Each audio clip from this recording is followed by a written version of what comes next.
Ladies and gentlemen, it is showtime. Please enjoy the show.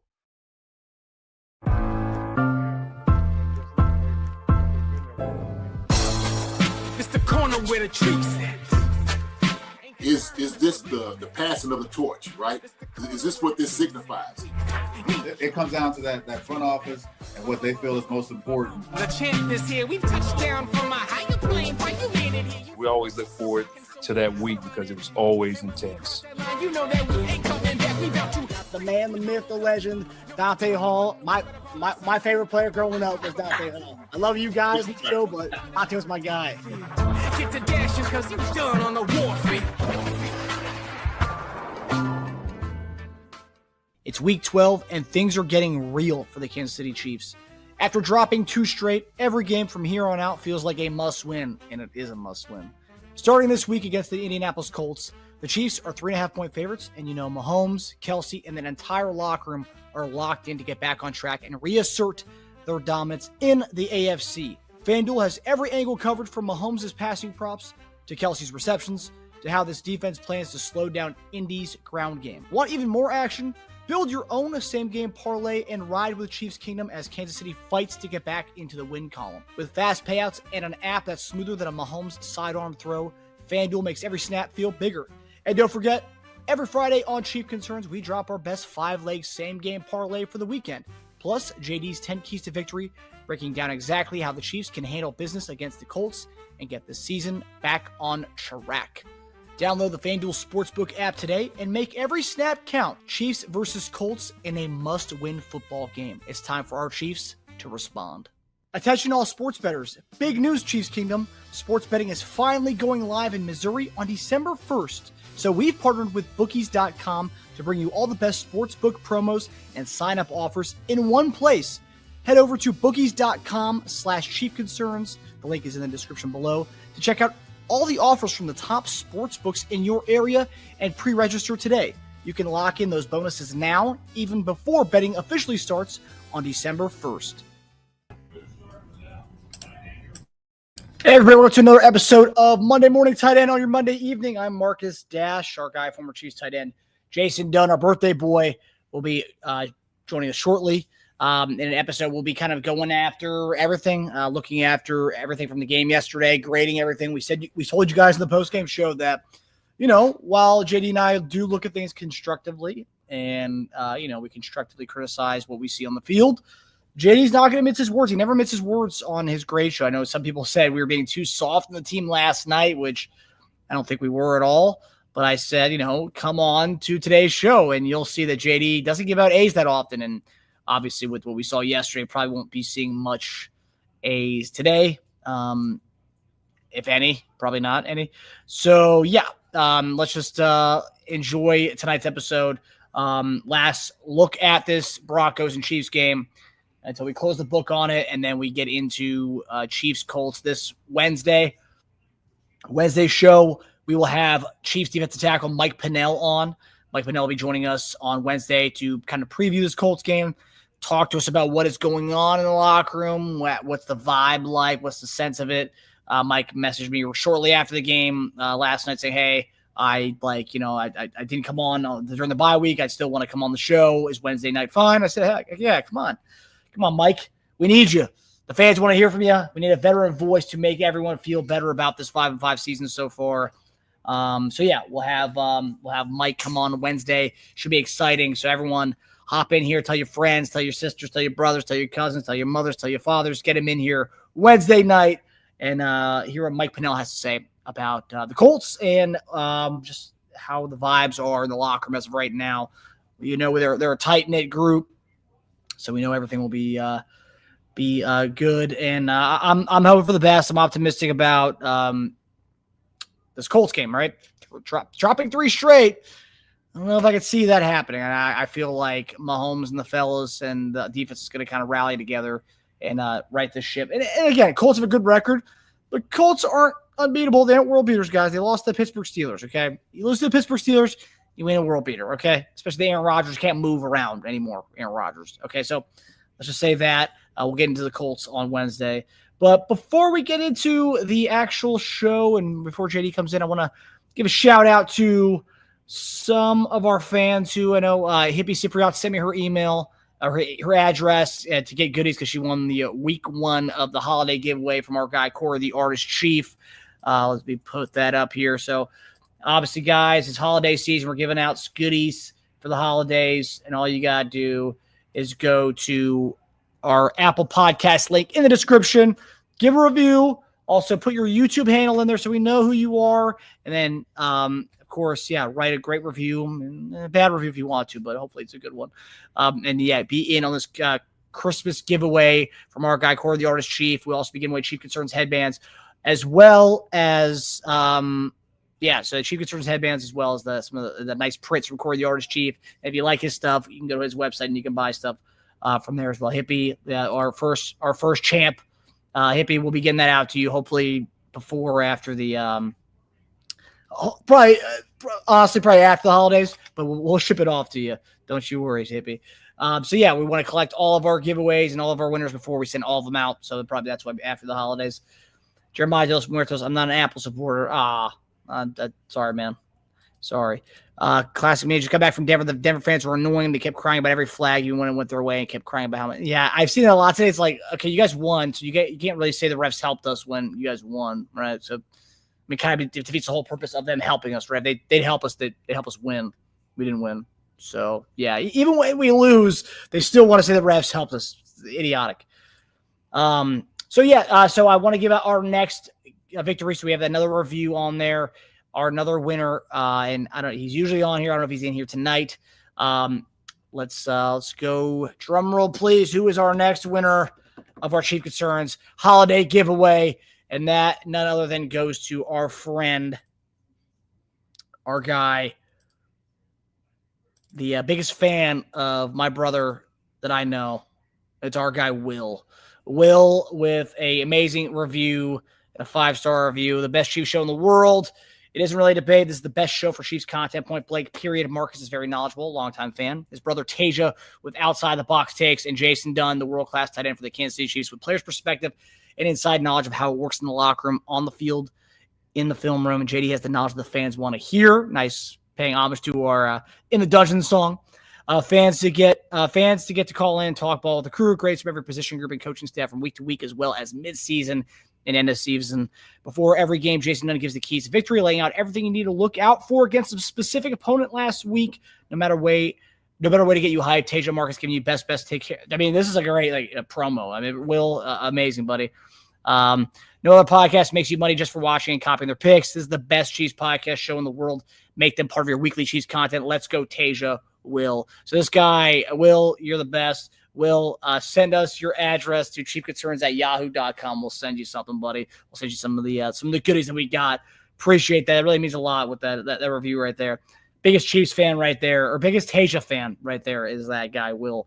I think we need to send you Tasia's autograph or something. Got to get you something with Tasia's face on it or something. I appreciate that, Will. It really means a lot. So, Will, you'll be going home with some good stuff. Chiefconcerns@yahoo.com. Send me your address, and we'll get you the goodies as well. So, Hippie Cypriot and Will, first 2 winners of our giveaways of the holidays. Congratulations to them. Give them a round of applause in the chat. When Will comes in here, which he will, make sure you guys let him know that he's our winner of week 2 of our holiday giveaway. So we got a lot more in store for all you peeps who want to give us a review and enter this thing. So, yeah. All right. So we have some other things to kind of talk about tonight before whenever JD gets on here. But obviously, I said Mike Pinnell's going to be on our show Wednesday. We can talk to him a lot about this other stuff. But one of the things that kind of stood out to me a little bit about these about the game yesterday and the post game aspect of it was this thing about Chris Jones said that on the 3rd and 15 play, he said they knew exactly what we were going to run. And for me, that's kind of scary. And right, I mean, these teams do film study. They know tendencies. They can tell you what they're doing. But I guess for me, the thing that I'm like kind of scared about when I see that Chris Jones is saying, yeah, they called it out. They knew we were running on that 3rd and 15 play. And I guess for me, I'm like, wait. So 2 weeks ago in Buffalo, after the game is over, you have Maxwell Harrison and you have Cole Bishop talking about how they knew exactly what we were running based on Xavier Worthy's body language, yada, yada, yada. They knew we were running before we were running plays. And then fast forward 2 weeks later to this game, you have Chris Jones going on post-game saying that the Broncos knew we were running. Now, I've been one of these guys online, talking about, there's a lot of people who are saying Andy Reid should be fired. They need to shake up the coaching staff. I've been defending Andy Reid and defending the coaching staff for the most part. I think Dave Tobe, special teams, we can talk about Dave Tobe at another time. But I think Andy Reid, it's ridiculous for people to say he needs to be fired, off the heels of going three back-to-back Super Bowls and going to a million straight AFC Championship games. No firing Andy Reid. Do I think he needs to refurbish the playbook? 100%. But what I'm scared of and what I kind of worries me, concerns me, is the fact that we played 2 straight opponents that supposedly knew we were running offensively from the body language of the receiver.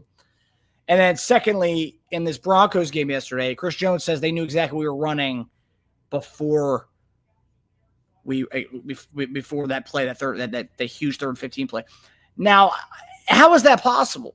What are we giving away here? Is it that we're being just too basic? I mean, and I've heard the words people say arrogant. Our coaching staff's arrogant. They're running out the same stuff every week. There's no change. There's no window dressing, as JD says a lot of the time when it comes to kind of having variety with your play calls, but also being kind of similar.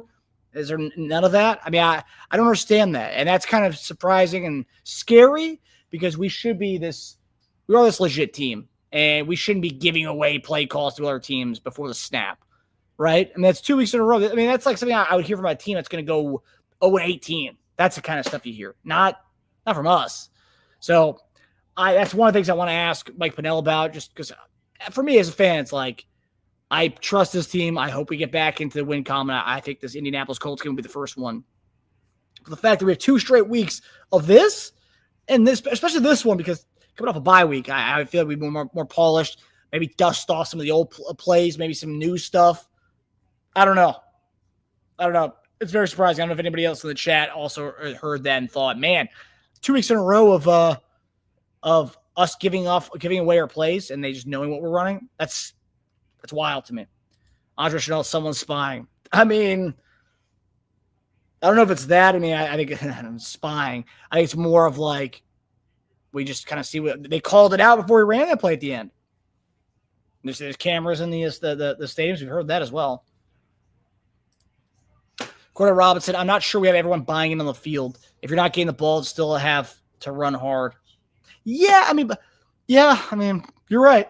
I mean, there was moments there, and there was one play in particular. I mean, there's a few times yesterday. Did anyone get fired today? No one got fired today. I know someone got fired today, but I know a lot of fans put in their paperwork and they're 2 weeks in as far as being a fan, or they're 1 week, because I think if we lose this game against the Colts, I think a lot of people are out the door, and I think some people left yesterday after the loss yesterday. So no one got fired, but I think a lot of fans put in their 2 weeks to put the 2 week notice of leaving the Chiefs fan base after the game yesterday. That's the real thing. Sasha, Andy has been known as one of the most inventive and unique play designers. It's so weird to be accused otherwise. I mean, you're right. I mean, he is, right? But I think at some point with every coach, with every, I think sometimes you kind of get stuck in your ways with your own set of play. I don't know. I don't know. I mean, Andy Reid's a guy who's digging back to the 1945 Rose Bowl to dig up plays in the Super Bowl. I don't know how we didn't come out of this game, the bye week, with a creative playbook, or at least first 15. And honestly, the first 15, like I want to dog it because we end up punting it. But if Mahomes connects on Xavier Worthy's bomb, then we're not talking about this first 15 being anything, right? We're talking about, oh man, like Andy was cooking. So it's just like, it's a game of inches, right? They say that for a reason. And he was that close. So it's like, yeah, it's you're right though, Sasha. People dogging Andy Reid. It's like, I mean, this guy is one of the best, if not the best play caller ever. So what are you gonna do? And I'll say this, maybe in the off season. I know we're still in the middle of the season, right? We have so many more weeks left. But I wouldn't be opposed to bringing in an offensive mind as an assistant or something. I mean, hey, I remember when Andy Reid first came. Well, two different, right? When Andy Reid first came in, he brought in like the guy who like developed the pistol offense and had him as an assistant to help out as far as, adapting West Coast philosophies to a lot of the new school stuff. And then on top of that, when we drafted Mahomes, Andy Reid tried to kind of fit in, Deshaun Hammonds. Andy could use some help when he got here. He had Brad Childers, Chris Alt. That's who it was. Chris Alt was the one of the godfathers of the pistol offense. And I wouldn't be opposed to bringing in somebody. And the thing is, so you had that was when he first got here, right? You had Brad Childers and Chris Alt. But when we drafted Mahomes, and he wanted to kind of, when Mahomes was about to be the guy, he brought in some variations of the air raid offense. And for those who don't know what the air raid offense was, that's a very spread offense that Mahomes ran at Texas Tech. A lot of college offenses run the air raid, pretty much going 5 wide, empty sets all the time. Passing game is used as more of the run game in a lot of the air raid offenses, quick hitters. And he tried to look at things that Mahomes did well in that air raid offense and kind of had a hybrid thing with his West Coast offense. And Andy Reid got out of his norm and his own tendencies and tried to merge the West Coast with the air raid offense because he knew that was what fit Mahomes best. And he did that. So Andy Reid can do these things. Andy Reid can refurbish his playbook and, be more creative at bringing different minds. Hey, call up Lincoln Riley. Maybe he can be in a consultant or something. I don't know. I'm trying to think of things that we can do. And Andy Reid's done it before, right? I mean, like Deshaun said, brought in Brad Childers, he brought in Chris Holt, he brought in these people to help him kind of diversify and change up the offense a little bit. And then when he had Mahomes, he kind of went back into the lab and thought of ways to, implement some of the air raid system with his West Coast system because he knew Mahomes did so well with that in college. So, I mean, Andy Reid, he's always has a tendency of not running the ball. That's always been his MO. It's not a new thing. So having that going on, people saying, oh man, Andy's not running the ball. We got to get rid of him. I mean, we're 5-5. People are saying to get rid of the guy who just took us to 3 straight Super Bowls and to back-to-back AFC Championship games. Come on. We need to people need to relax a little bit. I mean, that's all. And I know people want heads to roll when we look like this, and hey, this is what it is. Thank you. No Andy bashing, folks. Are y'all crazy? It's no Andy bashing, folks. Where are you saying no Andy bashing, folks? Or are you saying people who don't want to bash Andy? Because I think Andy. I'm not saying Andy can't. You can't be dog. I just said it right here. I just said Andy can refurbish the playbook.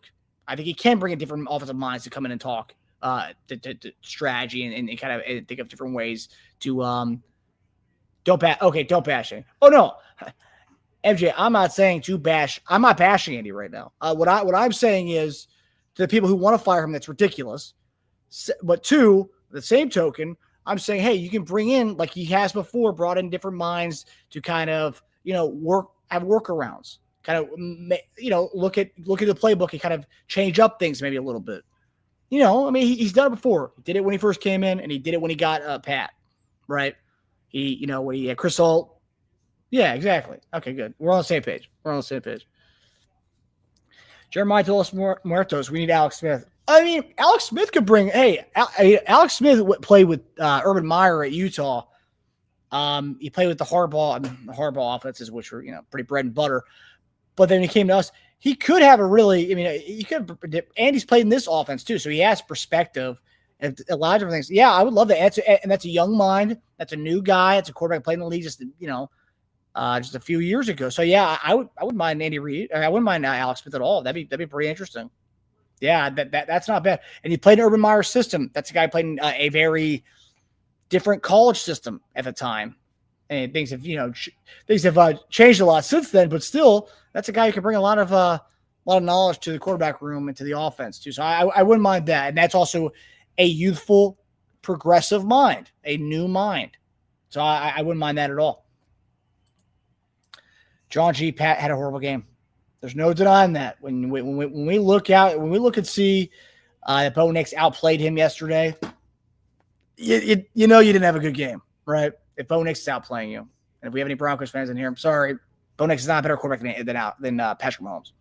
Sorry, it is what it is. And if he outplayed Patrick Mahomes yesterday, good for him. But geez. Kevin, I don't want to drop Pat back 45 times and run less than 20, and we need some long drives to save our defensive legs. 100%. I'm right there with you. Yeah, I mean, 13 carries for Kareem Hunt is ridiculous. 2 games in a row where Kareem Hunt's averaging more than 4 yards a carry, and you don't run the ball with him more than 13 times. I mean, the first 2 drives yesterday, he had 2 carries for 14 yards. What the heck? I mean, it's unreal. It's absolutely unreal. If Cypriot, this report card is going to be rough. I anticipate it. I think JD's putting the final touches on his report card right now. That's why he's running a little bit behind. Yeah, I can't imagine. I can't imagine how it's going to be tonight. I know special teams may want to earmuffs it because special teams is going to get dominated tonight. I mean, they have been getting dominated pretty much all year on the field and on our show. But I think earmuffs needs to be coming for the special teams unit tonight because in almost every phase of special teams, that was an atrocity. Big time. From punt return, from PAT, from kickoff, from returning. Everything about it was just really bad. So people want to talk about coaches being fired and being let go. I think the one that you might see the most, if Nagy doesn't get a job elsewhere or Spags doesn't get a job elsewhere, I think Tobe is the one that the real hot seat. That's my opinion at least. And I'm not saying to fire anybody. I'm just saying just based on play and what we're seeing, I think that's the one that would be the probably the candidate to be on the hot seat as far as on the coaching staff. MJ, that ex-player Schwartz can't say his first name. He's played on the Chiefs. Is excellent in analyzing a lot of those plays, which he could totally which he could actually go there and help them. Oh, Mitchell Schwartz. Yeah, Mitchell Schwartz. He actually helped out this past offseason at OTAs with the team. He actually helped out with Josh Simmons and stuff like that. His brother also does film stuff on Twitter as well, Jeff Schwartz, who also played for us too. So I think Jeff Schwartz is more like a betting guy now, a betting analyst for Fox. But yeah, they both do amazing work. Oh boy, Pono Kawhi. I was waiting for Pono to get in here. Pono, what's up, buddy? Andy needs to retire. He refuses to change his ways. We need a totally new concept. Let's get McVay away from the Rams. McVay ain't going anywhere. And again, you're not going to find better than Andy Reid. So, that's not. I just don't. I don't see it. Sure, that like I said, does he need to bring different people who are outside his coaching tree? Sure, bring them in. Be consultants. Let's adapt this offense. He's done it before. He's reinvigorated. He's refurbished this offense before. He can do it again. Shelby Smith, go Broncos, baby. Hey, congrats to you guys. You guys won yesterday. Congrats. Can't say anything bad about the Broncos. Can't say anything at all. They won. They did it without Patrick Surtain. They did it without Alex Singleton. They did it without J.K. Dobbins. They did it without pretty much a running game, right? So, hey, give it to him. We'll give it to him. Congrats. And congrats on, and probably win the division, I would say. I think that's pretty much etched in stone. I don't see the Chargers doing anything without an offensive line. And we got a big hole to dig out of. They need to drop 4 games. We play one more time. But, yeah, congrats on an early division crown there. MHK Angler, I feel like part of why Brady lasted so long is because he always had a good RB and a good defense. Word Mahomes on a short career. But he really, I don't know about that. I mean, let's look at the last few years of Brady with his running game.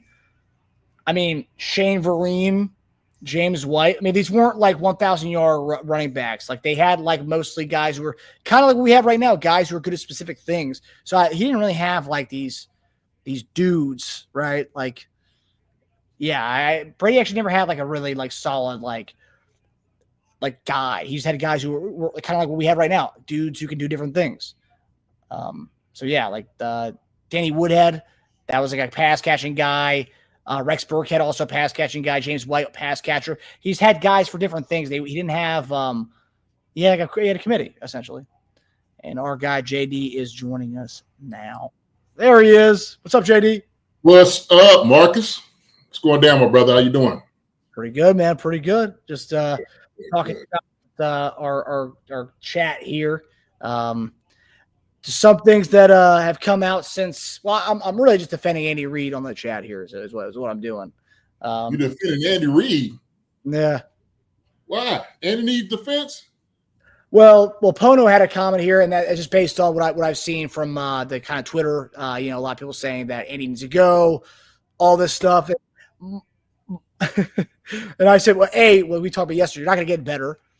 B, do I think Andy Reid, right, could he benefit from bringing in different offensive minds to kind of help refurbish the playbook and reinvigorate it? Sure, I'm fine with that.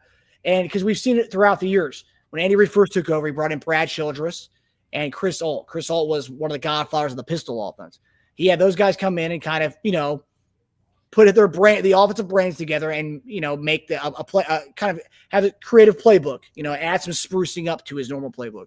And then when he brings in Patrick Mahomes, he goes to air raid and adapts a lot of air raid philosophies and schemes that Pat worked well with in college to kind of mix in with his hybrid West Coast offense.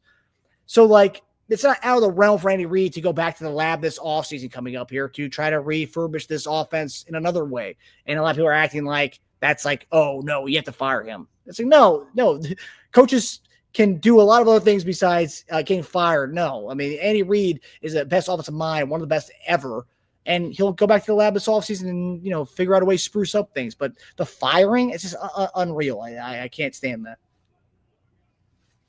Yeah. Hey, man, listen.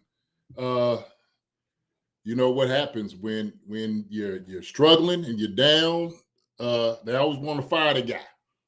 And it's not about what you did for us. What have you done for us lately? You know what? I really do believe that the firing of Andy Reid is silly. I think it's really silly talk, considering what Andy has been able to accomplish here with the guys that he has, and a testament to, it takes a special coach to get guys together, okay, to play together. And so, I always used to hear they used to talk about Phil Jackson and how Phil Jackson. Not only did he have great players, obviously, with Michael and Scotty and those guys, but it takes a special coach to put those personalities and talents together. You can have a very talented team, but talent doesn't mean everything. It's about how you manage them. It's how you communicate with the guys. Do the guys trust you? Do they understand exactly what it is that you're trying to do, what you're trying to convey to those guys? I think Andy does a great job. I think his record bears that. It does. So look, Andy's seen every offense that there is out there. He has. Air raid, I don't care what you name, you name it, run and shoot, West Coast offense. Andy has seen it all. He has. And not only has he seen it all, but I'm sure he has taken part of those philosophies and rolled them into one. And so what you do is, because of plays that you see, sometimes you just take it and you do a variation of it. That's what ends up happening. And once I looked at this game, I went back to this game after last night, kind of ranting a little bit about, what wasn't done and how bad we looked and all those different things. We'll get into the grades, but I think overall, man, they did a decent job in calling the game. Except obviously the ones that we feel like they should be running the football even more, especially in short yardage. And for whatever reason, we're just not taking advantage of that or even trying it to make that a strength of what we do. And so if we have one of the best third down backs in the league, we should be able to utilize that. That's why we was able to run him down in the end zone. And hey, we right there on the 2 or 3 yard line, run Kareem Hunt. Yes, absolutely you should do. And we did, we scored. But then we 3rd and 2, we do naked from shotgun. There was one. Toward the end, some of the plays just didn't really make any sense.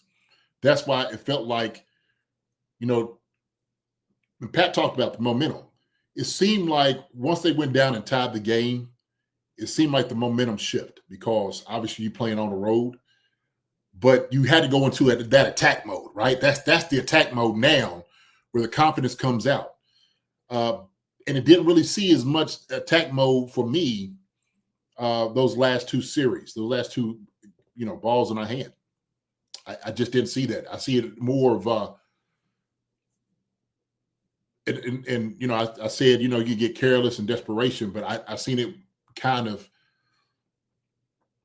wasn't really thought out well. Is the way I say. It didn't look like it did the first few series that we had. Okay. And I just and I'm gonna stick by this, Marcus. We should have beat this team by at least 2 or 3 touchdowns. Easy. Now I know you've seen it, and probably all of y'all have seen it. I've been on Twitter since last night, and I ain't got nothing but donkey fans all in my mentions and my comments coming out to talk, and that's all I've heard. And these jokers just trying to bend on me. And I love it. I don't care. I had a little time this afternoon. Was taking care of a sick child, and I was like, you know what? I'm gonna get out here and I'm gonna start talking some ish. Okay, but I stand by that the Kansas City Chiefs is a much better team than Denver Broncos. I do. And Sasha, I wasn't really trolling Sasha. I was just, hey, I'm like, I'm gonna talk back to some folks. I don't mind it. Now look, troll smashing. You weren't the troll. You were smashing trolls. Smashing trolls. I got you. Troll smashing. That's exactly what I was doing, Sasha. You're right. That's exactly what I was doing. And I was gonna come out and I make sure I was gonna hit them with some bangers. And look, I try to be civil. You know me. I try to stay away from cursing, all those different things. Thank you, Sasha. You know exactly what I was doing. And it was good banter. I always enjoy it. But in my mind, you realize when you deal with a team that hasn't won a lot, and so they are absolutely holding on as much as they possibly can to. Oh man, we the best team, and okay, go ahead, go with it then. Do what you do. Definitely Bruce Lee with the nunchucks. I came out there swinging, baby. And I was catching like Bruce was, about 20, 25 of them, sweeping them jokers. So, hey man, believe me, I'm not bothered by any of it. I do enjoy it, but I do think it's funny. They all cope this and you didn't won, and had the audacity to look up my record against the Broncos. I'm like, you had to go that deep to find out, where my record was against the Broncos. Now, I would say this, okay? Now, I had smashed a lot of Broncos in my days, okay? I folded a lot of dudes up, all right? Just let it be known. So it's always been a good battle between this team. It never disappoints. But last night, we let a team that, for me, we should have blown out by the first half. I truly believe that. And watching the game, we should have scored our first 2 possessions. Didn't do it. Couple of overthrown balls. We'll talk about those. Second time penalty kept us out of it. But we could have easily scored 14 points. Our defense did a hell of a job keeping them out of the end zone. They was doing a good job of it. And so they was just looking to like, oh my gosh, that's what we were, hoping to do was hold up for the first half. And like Sean Payton came out, I was like, man, he was shocked that the score was where it was at. He's like, I like our chances. Well, shoot, y'all have had the rabbit's foot and horseshoe and 4-leaf clover all year. That's what y'all been doing. Yeah. So y'all hope at the end that y'all make some plays and things do. I get it. Sometimes that's the way the cookie crumbles. And it's been crumbling in their favor. for them the last few weeks. It has. But you can't tell me the team that I watched struggle against the Raiders and practically everybody else they done had the last few weeks was good enough to beat us. And it was what we did to ourselves and what we just didn't get accomplished for it. And I'm not taking away from their team, Marcus. I'm not taking away from those guys. Right. I'm not. I think Denver is a very talented team. I like Bo Nix. I think he's a very talented quarterback. I do. Sean Payton, me and Sean go back a long ways. I seen Joe Vitt on the sideline. I didn't know Joe Vitt was over with him. Joe Vitt is over there. I mean, so I know a lot of those dudes that's there. But like these are your coaches in your first stop in Philly, right? First stop in Philly. Then I had Joe V in Kansas City. Not to mention that when I was leaving, when I got released from Kansas City, my last contract, they called me. I was going to go down with Sean Payton and go play with them in New Orleans. I was going down with those guys. They called me up to come down. They did. And I was this far away from going down and signing with them. Wow.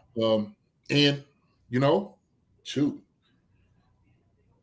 Who's to say? But I've known those guys for years. I know who these dudes are. Love every one of them. Okay? So nothing against that. But then when you start seeing some of these, these jokers come out, in fandom and all of that, I'm like, look, man, I done had my spotlight. I'm good. Now I'm gonna defend my team because I know what we do. Right. I know how good we are. And so it is very disappointing because we're not accomplishing with the type of talent that we do have on our team. That's the really disappointing part. And we are much better than 5-5. Oh, you're only as good as your record. I disagree with that. I do. I think you're a much better team and things just don't happen. Well, yeah, your record reflects maybe your mistakes and all these other things, right? But your potential on what you are and who you really are, you're a much better team. We're a much better team we were last year, I would say. But yet we haven't played up to that level like we should, okay? And that's why I have, I get it. Okay, you're good as whatever your record says you are. Sure. All right. But there's this kind of what you just said. There was this the Athletic put this together. Let me post this. I mean, this kind of tells you the whole story, JD. I mean, this is why the whole record thing doesn't matter. As far as that record does matter, but saying that you are what your record says you are. I mean, look at this. This is our numbers this year versus last year's numbers. Mm-hmm. And in every metric, besides the wins, we are a better team than last year. Just at the analytics and the numbers of it. Yeah. This image right here, when I saw this today, I was like, wow. I mean, you watch our team, you're like, man, we are better than we were last year. But somehow we just aren't winning. We weren't winning. We were winning those games this year. We're not winning those games. Yeah. Yeah. And so, but I would say everybody has, probably gotten better in NFL. But still, with the type of guys that we have, okay, Travis playing at a high level, Pat's being, as electric as he always has been. We got Rashid Rice back. Like I said, when we had a 3-game streak, Detroit, Vegas, the Commanders, we beat those. I thought we was well back on our way. I was like, look, we're back on where we needed to be. Okay. That's the team that I know, and I know this is what they, have been working for to become that. And we dropped these two against the Bills and the Broncos, two very good teams, but two teams that I think we still outclassed and could beat them, man for man. I didn't think the Bills had anything offensively that was going to be able to hurt us, and we shouldn't have. We needed to score more points, and we didn't like we should have. We didn't run the ball like we should have. There's some things, of course, that obviously in that game, we kind of scratched our head at. We talked about that. But then all of a sudden they lose to Denver as well. Those are two losses, man, that we should have won. We should have had those. Should have had them. So, but yeah, all the metrics say we are a much better team. Okay. Not on paper, but also with the way it looks. When you look out there, our product looks better. Optically, yeah. Yeah. And I see in the chat, we have a Broncos fan in here, and he's saying we need a running back worth a damn. We don't run the ball. I mean, and Kareem's getting like, and it's not just him because I see Chief fans doing it too. But like, why is Kareem Hunt getting dismissed like that? Kareem Hunt's numbers are great, but like for some reason, people are like, oh, we need a running back. We should trade for Breece Hall. This wouldn't be happening right now. Yeah, he got 13 carries yesterday. I tell him follow his own advice. Y'all go find you a running back worth a damn. If you think ours ain't anything, shoot, follow your own advice. It ain't like y'all sitting there. We got Saquon Barkley back there running the daggone football. No, J.K. Dobbins, he's looked good. He's had his spurts and his moments. Harvey's he's still a work in progress, but leave our guys alone. Like you said, Kareem Hunt did an amazing job yesterday. He ran hard. He was getting first downs. He was getting yards. And that's all we need for him to do. That's what we need for him to do. Now, shoot, Elijah Mitchell comes in. I'm just like, why won't we give him at least 5 carries? At least that. I mean, shoot, we got to be able to see what he does. Why not do that? But I get the thinking, Marcus. I get the thinking, right? And it's hard. You got to think how hard it is for a coach when you're sitting over here, you're looking at your personnel. And you looking at, I got Rashid Rice, Hollywood Brown, Xavier Worthy, Travis Kelce, Juju Smith-Schuster, Tyquan Thornton. I got ballers at wide receivers. Rashard Smith out here. We could do a lot of different things with what we have in our personnel, in our formations. We could do a lot of different things. And it's so enticing that it's hard to move away from it, right? It's hard to move away from it. So, but sometimes you just have to do that. Sometimes you just got to break your tendencies. Sometimes you got to be able to trust the guys in front of you, the guys you're handing the ball off to, okay, to get the tough yards. Because part of it is when I watched us, the second drive and the drive coming off at the half, and we look like butter. Look so smooth. Ball coming out of our hands. Great rhythm. Look beautiful. Look beautiful. So we really were a couple of throws away, a couple of penalties away from blowing this team out by at least 2 to 3 touchdowns. And I get, oh yeah, well, they took 6 off the board for that one. Okay, all right. Well, shoot, then let's go tit for tat then if you want to do that. Okay. We would have had a touchdown if we hadn't caught it on Juju Smith-Schuster. Probably had another touchdown if he hadn't caught it on Jawan Taylor being off the line. That's 2 times 14 points right there. So we'll take your 7. We'll give you your 6 back, okay, or your 7, okay, and let us tack up 14. We want to play these games. But we lost that game, man, and we shouldn't have. We shouldn't have. So. Yeah. I mean, and he also, and too, I went back and rewatched the game today. It's like, I say, comments like yesterday, like, oh man, our first 15, it should have been a masterful thing from Andy Reid. And first 15 wise, first play is that swing pass for Rashid Rice, get the first down. On that very next play, it's a Xavier Worthy wide open bomb that Pat just misses. Mm-hmm. He catches that. We're talking today saying how masterful Andy Reid's first 15 was. Man, you see him? He was cooking. He was in his bag again. It didn't happen. And, we end up punting it 2 plays later. And it's like, oh, wow, that's what we came out of the bye with. But like, really, they should have had that bomb there. That Worthy Mahomes bomb. Honestly, you score right out the gate like that. You punch him in the mouth like that. Who's to say it was not a blowout, like you say? Backing them all up, man. We went up by 3, man. At the stadium got as quiet as a church mouse. Yeah. It did. I was like, hey, God, you hear a pin drop out there. Everything done changed now, huh? Yeah. Yeah. And that's the team that was riding high because they, that you got to ride high. Because when you're sitting out there and you throwing the salt over your shoulder and, you throwing, trying to make sure you're not walking on the ladders. Heck, you know your time is short. Ooh, man, we got away with another one. Okay, believe it. Hey, look, and I ain't got no problem with it. Believe in those things. Believe in it. Believe in it. Back at 87, in the day, Pat, Kelsey, and Jones have cost us games. They were right. This shit we ain't done. The AFC is not good.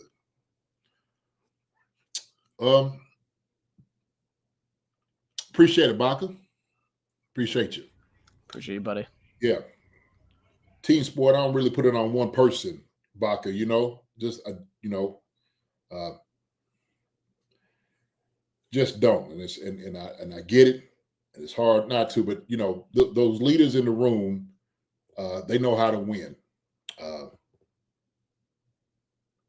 And yeah, there's a couple games, obviously, that was off Trav, and I will say that. And you're right.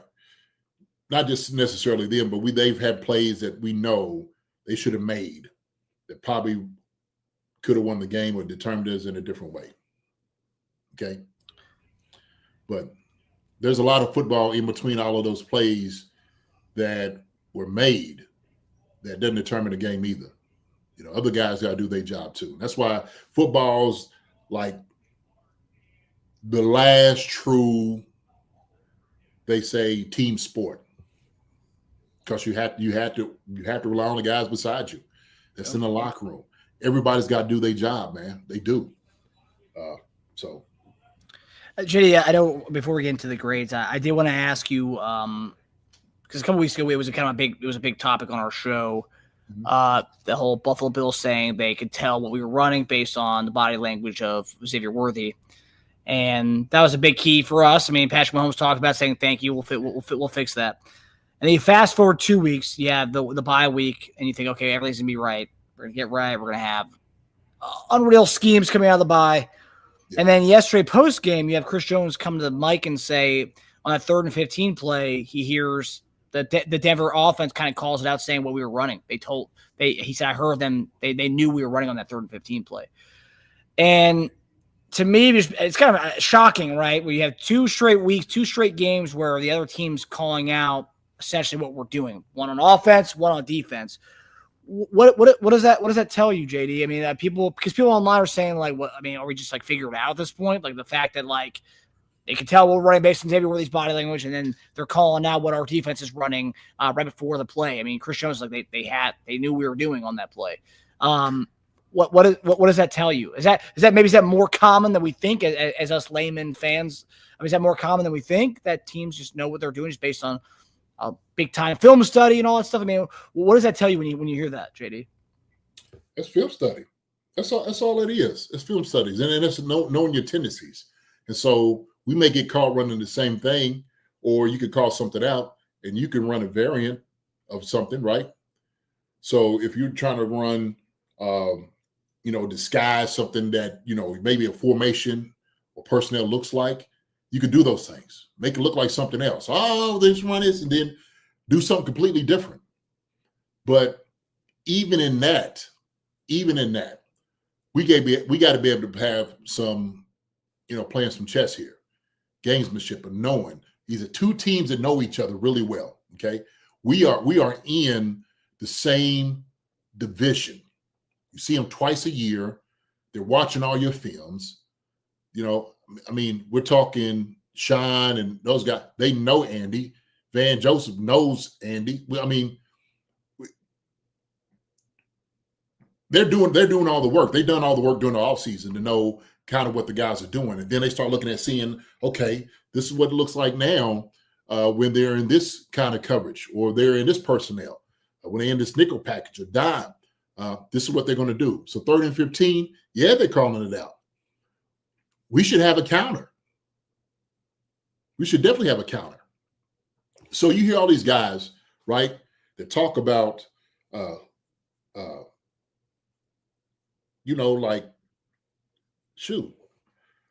Ray Lewis and all those guys was talking about, man, when we do film study, we're going to know exactly what it is that they're going to do, what they're calling out. I'm looking at their tendencies. I'm looking at how they're communicating with one another, their splits. All these things give tells. And I'll tell you this, I could tell just from my wide receivers lining up when it was going to be running pass. Which, just based on body language? Yeah, just your stance, what you look like.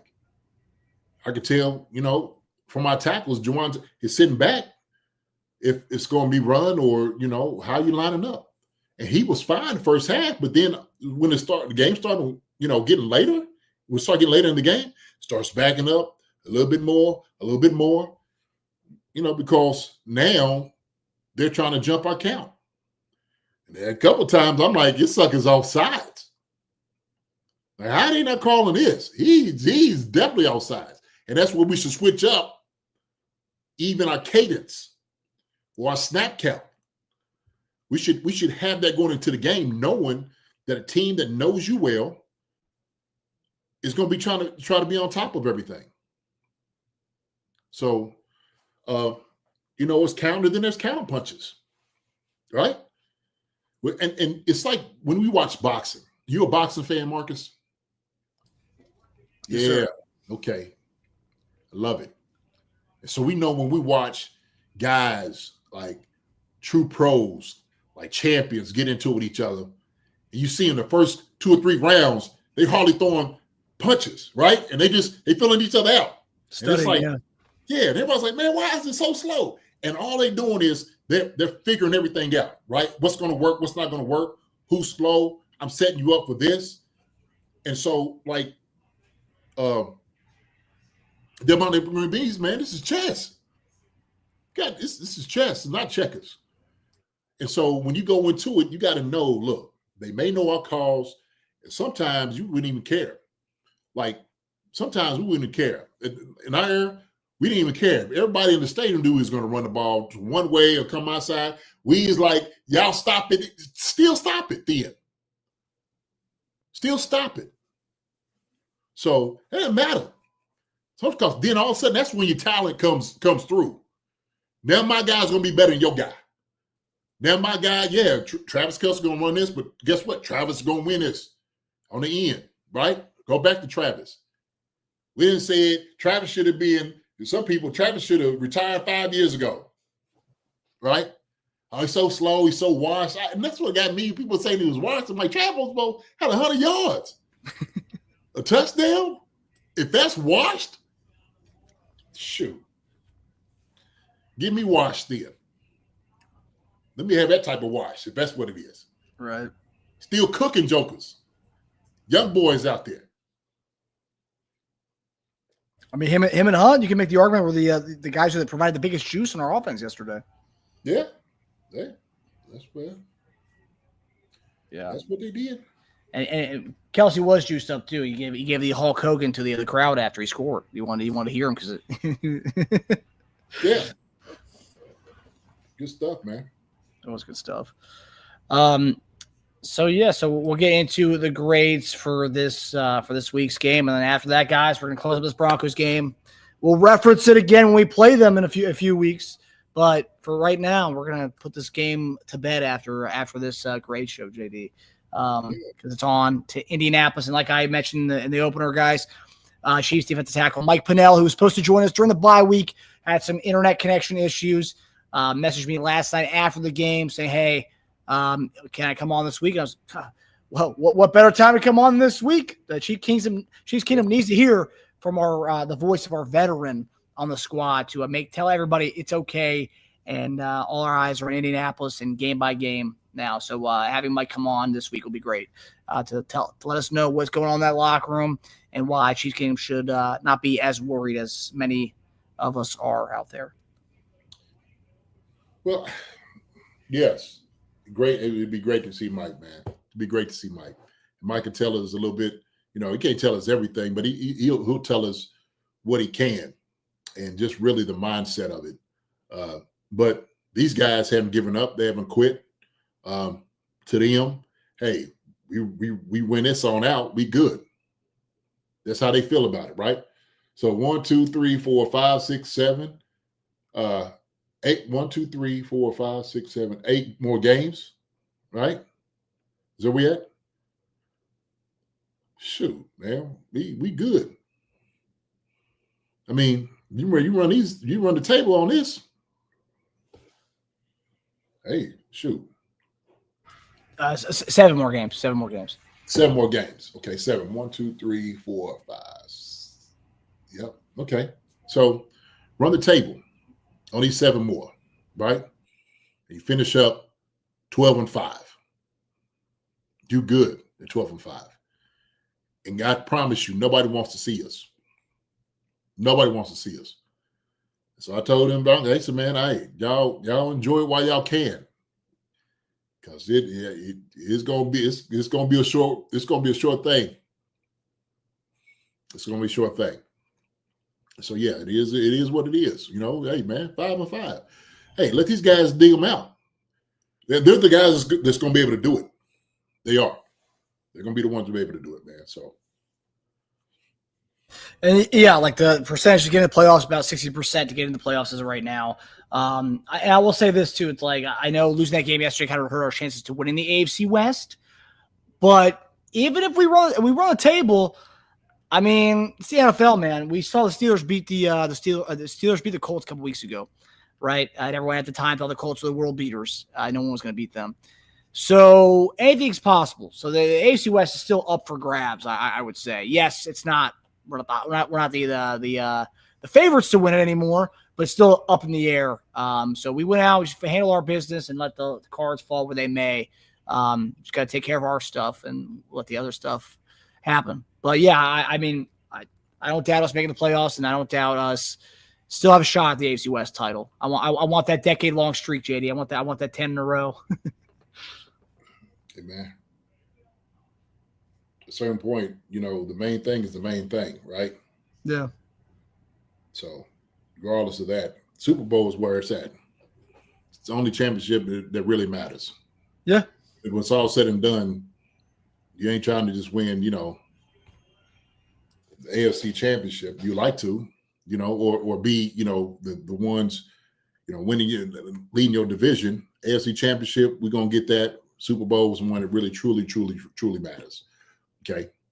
And so I think we'll get there. I still have confidence in these guys. I'm shoot. Hey, like like Andre Brown said, it is what it is. It is what it is. So Right there with you, brother. Right there with you. All right, so now we're going to get to our grades for this Week 11 game against the Broncos. And, yeah, as many of you were anticipating, it might be an ugly one. So let's listen to what JD has to say. Let's listen to the Professor Dunn, baby. So I should go through this pretty quick. You know, you heard everything I said last night. Andy and Nagy, you know, after going through the film, looking at some of the calls that they made, I thought some of them were pretty clever. I thought they did a good job. You know, really attacking them, taking shots early, which I think, heck, I'm all for. I'm all for that. Had no problem with it whatsoever. I think they caught a pretty decent game through the field. I really did.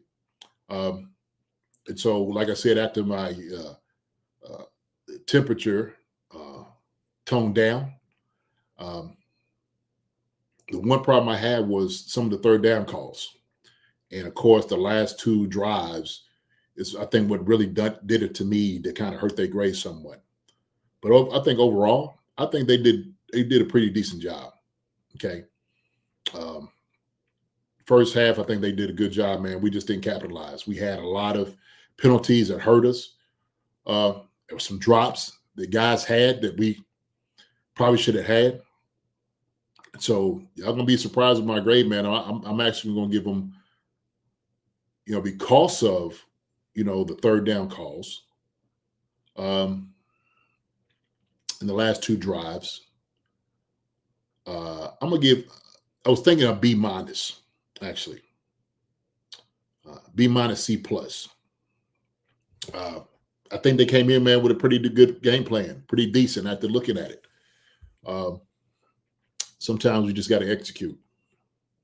Like I said, we should have had 2 touchdowns the first 2 series. No question about it. Coming out at the half, we came back. It was a masterful drive. Them jokers were sitting over there getting the ball out the hand quick. We made some good plays. And then, of course, we shoot ourselves in the foot. So Pat goes down. He throws one interception. Also, two, that ain't on them. They post, sure, we know you're supposed to take the three. But no, I'm gonna give Andy and Nagy, man. I'm gonna give him a C+. C+, B-. That's where I'm at with him. Wow. All right. Let me ask you. So you watched it again and kind of that's how you do your grades. But upon first glance, what was your first inclination of a grade if you had to think about what you would have graded it yesterday?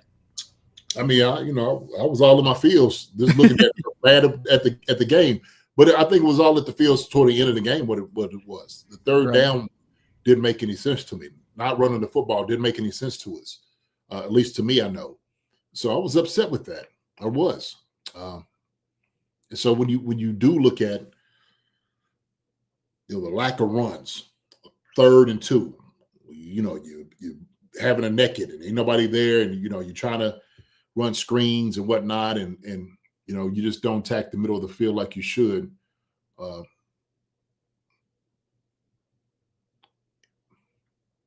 It's upsetting. It's upsetting. But I know they came in with a clear plan after I watched the film and I looked at the all 22 and I watched it. I watched this game like 3 times. Kind of went through. So I was like, okay, I see what they're thinking about here. And part of it is just execution, man. I saw a stat here, JD. Mahomes is the 8th most dropbacks against this. Has the 8th most dropbacks against the blitz this season, and is 23rd in blitz percentage this year. This is the numbers that I saw from Price A. Carter online today. Let me put it up here. I just want you to get your thoughts. I know it's analytics, but just want to get your thoughts on it. Price A. Carter does some good work, but yeah, this is his tweet there.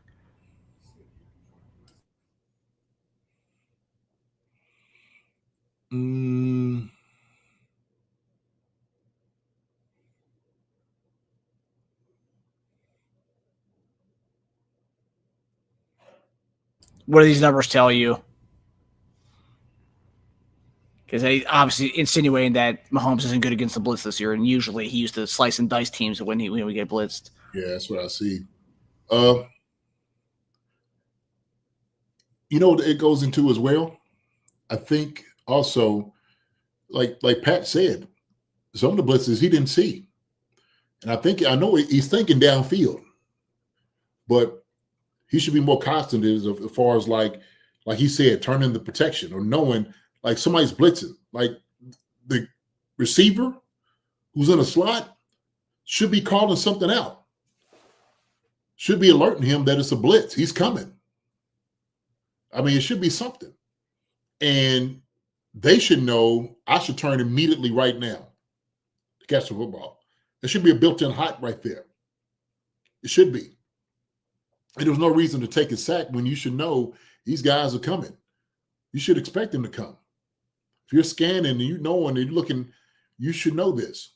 And we can't just be so having blinders on trying to get the deep ball when we know, look, there's nobody out here to go get it. We didn't turn the protection his way enough to go, for him to go out there. Keep that guy in. So some of that's on Pat, man. I would say probably a lot of it's on Pat. It's somebody not being on the same page. Because Pat should know I'm getting a blitz.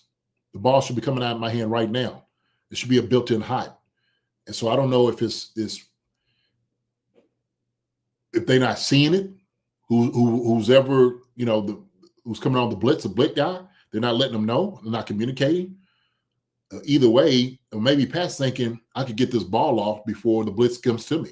I can step up, I can kind of hide. Pat knows he can do a lot of different things with his arm. He knows that. But sometimes it was times he didn't. And it was times he was a little indecisive. I said it last night. So I think those are on Pat, though. A lot of it. Yeah.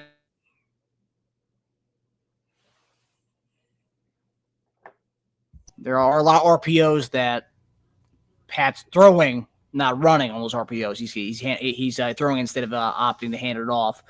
And that could be on Pat, that could be on Andy, but a lot of people are saying that Pat should share the blame as well as Andy Reid when it comes to the lack of running. Opting to pass it instead of the handing it off. I mean, he's the one that makes the decision. But it's a clear formula what you look at for your RPO, right? If he feels like the box is stacked and is flooded, then you're gonna pass the football. He believes that the guy can beat his guy, he's going to throw the football. I would say that it should be upon the coaches to make it a point to run the football, just to get up on the center and just run the daggone ball.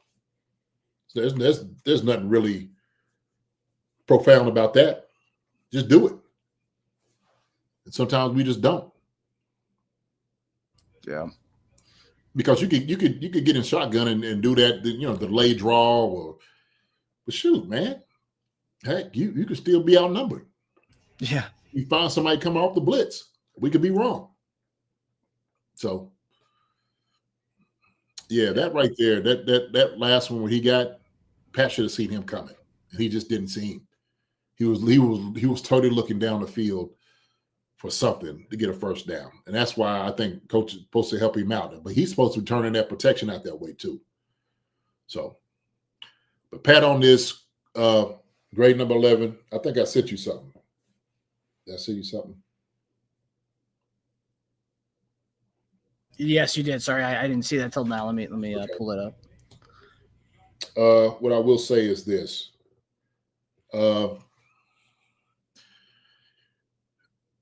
I think Pat was a little indecisive. I think some of the deep balls weren't necessary. Matter of fact, those two deep balls, I think it was just timing. I don't think it was fully on Pat. I put a little bit on both of the Pat and the receivers on this one. Maybe some of them might be a little bit more blame on the receivers as opposed to Pat on those. Pat is just airing it out because he knows he got two fast guys he could throw the daggone ball to. That's what Pat's doing. So Pat's throwing that ball, not thinking they ain't gonna outrun my arm. I got two fast guys who can go get whatever. And so what this video is going to show, we'll just kind of go over a little bit of this, Marcus. But there was a couple of times that Pat could have probably ran, a little bit more than what he did. I know he's trying to pull back to trying to make plays, and he didn't quite do it. He throws one interception down there that was, pivotal for them to kind of, come down, change the momentum. Pat didn't really have a good game. He didn't. I give Pat. I'll just give you a grade for what I seen from Pat yesterday. I give Pat a C-. Was that his worst? Was that his poorest grade of the year so far? I think it was. Let me see. I was going to say C-. Let me see.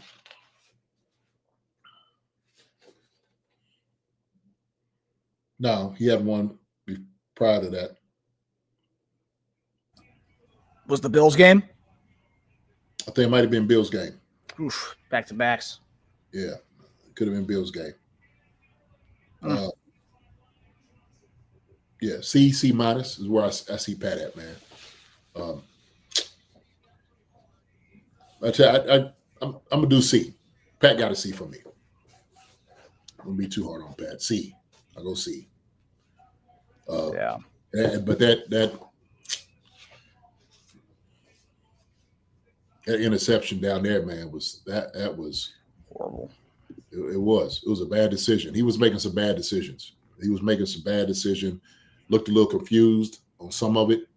But when he looked good, he looked good. I mean, seriously. Yeah, when he was getting the ball out, when they showed that graphic, like getting the ball within 2 seconds, he looked great. Once he got in kind of a rhythm, it seemed like. And then he started to hold on to that ball a little bit longer, and then obviously things didn't play out the way we wanted it to. Yeah. All right, this is a bunch of clips, JD. No, this is really kind of this is the first series. I just want to just kind of go through this real quick. Okay. Okay. We go back. Let's go back a little bit. Now, when Worthy runs this route, he's digging. Okay. Now, this little weave that he does kind of slows him up just a little bit. All right. But Pat is throwing to a spot right here. He knows where Worthy's supposed to be. He could probably even throw him out even more because there's not a defender on the backside. Okay. You know, a deep defender. So he has a lot of room to work with. So this little weave, okay. And I'm thinking Worthy probably could have ran him down a little bit more and just gave him something to the outside and then kept it skinny up top, okay, which would have helped him out even more to be in full speed. But this little weave, you see how he turns his head? You see how he kind of slows right there?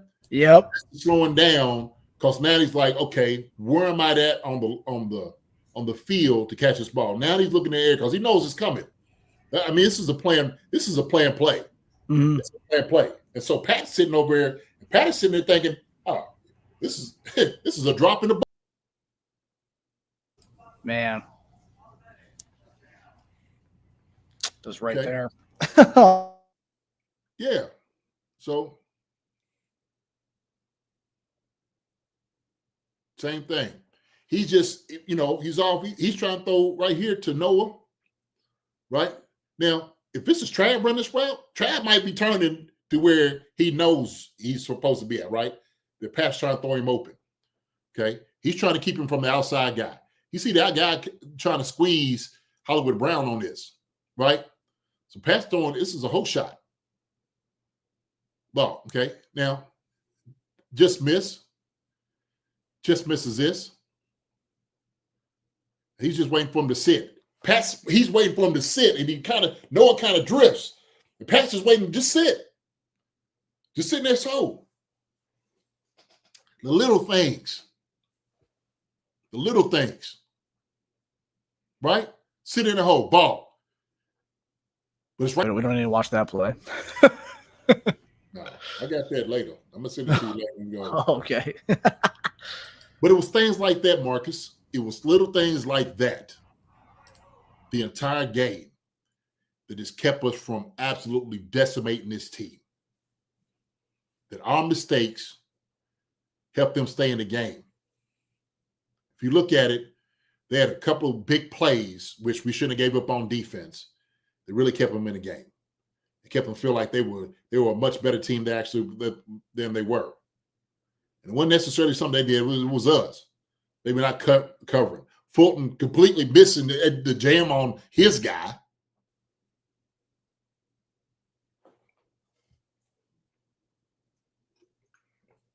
We'll talk about that when we get to that. All right. Now, offensive line.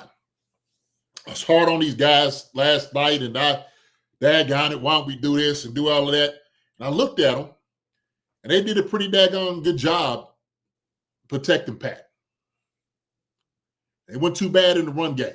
There was a couple of plays, obviously, I showed you that one, the run game, where we got stuff we won't win the line of scrimmage. And that's something that needs to change. Our mentality got to win the line of scrimmage every single play. Every single play.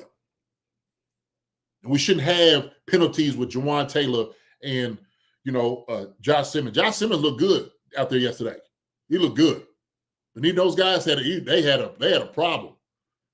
And so sometimes we should supposed to step up. They trying to jump the count. But for what they've done, they did a pretty daggone good job yesterday. Okay. So hats off to them. Because I was hard on them. But once I went back through, I think these guys did a decent job. I actually gave them a little pat on the back for what they did. When we ran the football, they was looking to be very physical. We need to give them more of that, man. We need to give them more of it. So with that being said, man, I gave our offensive linemen, I actually gave these guys, I gave them a B-.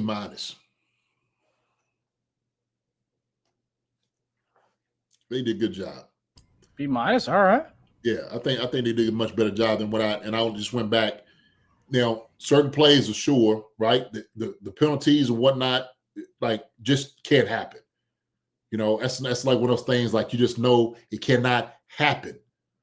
Like, Jawan Taylor knows, like, man, you cannot. Come on, we're going down to score.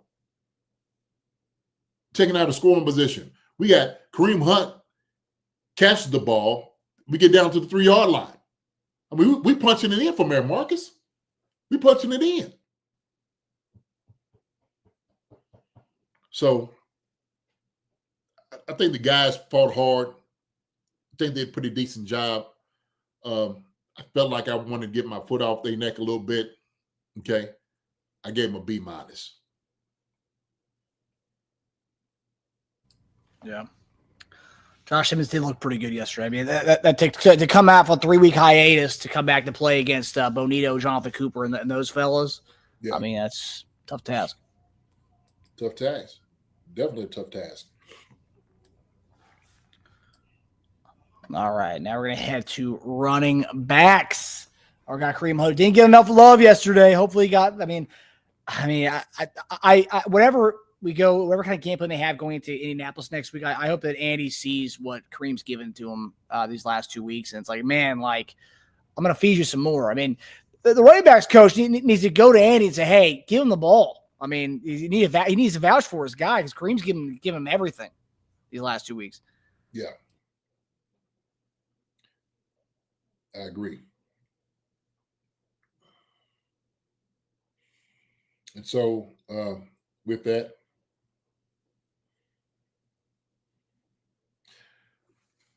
Kareem Hunt, man, ran hard. He was hitting the holes.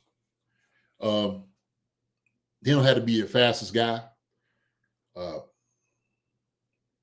he has to be effective, and he was effective yesterday. He was so effective yesterday that we should have been running the ball at least 5 or 6 more times with him, or give the ball to somebody else, Elijah Mitchell. I wanted to see Elijah Mitchell actually get some carries yesterday.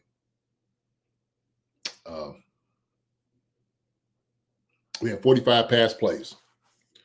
And we should probably easily been running the ball at least 20 times, at least. For me, oh man, I feel bad for that guy. I do. I feel bad for that guy because he wants to cook, and you could put it on his shoulders. You could put it on his shoulders. Okay, you can, and he's going to deliver for you. I tell you what, man, he did a chip block. It rattled, I think, Bonito's teeth. It rattled him. And I'm talking about depleted him. Yuck! And I was just like, that's what I'm talking about. If Andy ain't going to feed me, I'm going to go get ribs myself. I'm going to get ribs myself. How about that? So he did. He did. He had a couple of blocks like that. He was helping out when we needed to on the edge, chip blocks, get out in the flat, catching the football. You see things like that. He's leaping in the air, trying to do everything that he can. Look at him. Oh, the locks just flaring. I love it. He just running with reckless abandonment, man. He's just trying to get yards. This is what he's doing. And he's one of those guys that showed up yesterday. He's a guy that showed up for us yesterday when we needed him, and he showed up, Marcus. When we was out on the goal line, we said, yeah, let's run the football with Kareem Hunt. Let's run with Kareem Hunt. And so we did. But we should have did more of it. We should have did more of it. Because it helped manage the game. It helped us keep the ball in our hand. Time of possession should have been won by us by more than what it was. It's the frustrating part. But with that being said, man, I'm going to give running backs, Kareem Hunt, Elijah Mitchell. I know him and Worthy was moving on the same, but we should have gave him, a carry or two. I'm going to give the running backs, I'll give him a B+, man. B+. Shoot. They almost earned an A from me. Really? I mean, Y'all with won't the give him way that. with the way he's been running, man, I do think that I mean, you could make the argument that these guys could get A's based on what he's been doing. And yesterday it was pretty much only him. And Bashar Smith had a couple of checkdowns, but as far as from the running back standpoint, I mean, he's doing what he has to do with pass pro, and he's also doing what he's doing what a lot of people didn't think he could do. Right? Everyone was saying, "Oh, he can't average 4 yards a carry in the league anymore." Well, he's been doing it pretty consistently this year. Yeah. So I'm at B plus, and somebody be. What's the consensus out here? What y'all think? Michael Kittle has a B plus. Plus, okay. B plus. A. B plus. B plus. Yeah, it looks like that's the consensus, JD. We'll do that.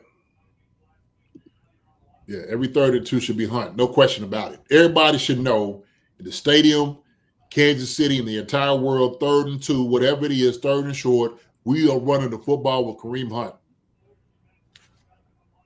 Yeah. And he's going to go get it. 3rd and Hunt, baby. 3rd and Hunt. Love it. I love it. 3rd and Hunt. So. All right, so now we got our favorite position group, our tight ends. And this man came to play yesterday. People want to say he was washed. Just like they want to say Kareem Hunt was washed. And both those dudes were the only kind of life we had on offense yesterday. Yeah. I tell you what, man. Shout out to Travis Kelce for becoming the Kansas City Chiefs all-time touchdown leader. Well-deserved. He's worked his tail off to get to where he is right now. So happy for him to get that over my guy, Priest Holmes. And, of course, surpassing TG. And so Trav, man, he brings it all. He's been bringing it this entire year. He has. He's been a man on a mission because he had work to do. And when it's all said and done, you see Marcus, like when Pat goes to him, that's the easy thing. That's an easy tell. So.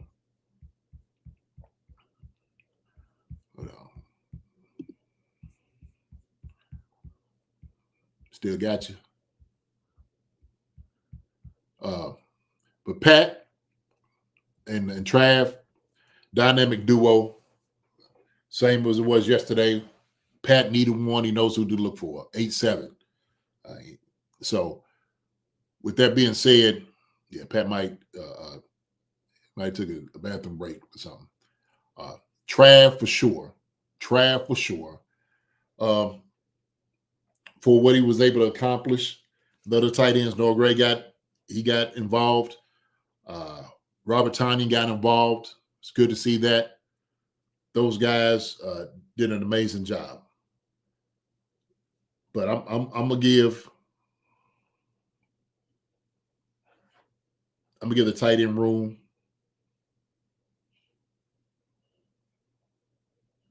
Trav and those guys. I'm gonna give them an A-. Deshaun said B+. B+ is good too. I'm saying because he got the record. There's the only reason I'm giving an A-. That's where they are. Okay, A- is really A, I guess you could say. So definitely B+ performance, but I give him an A for doing those things, for finishing up with the record.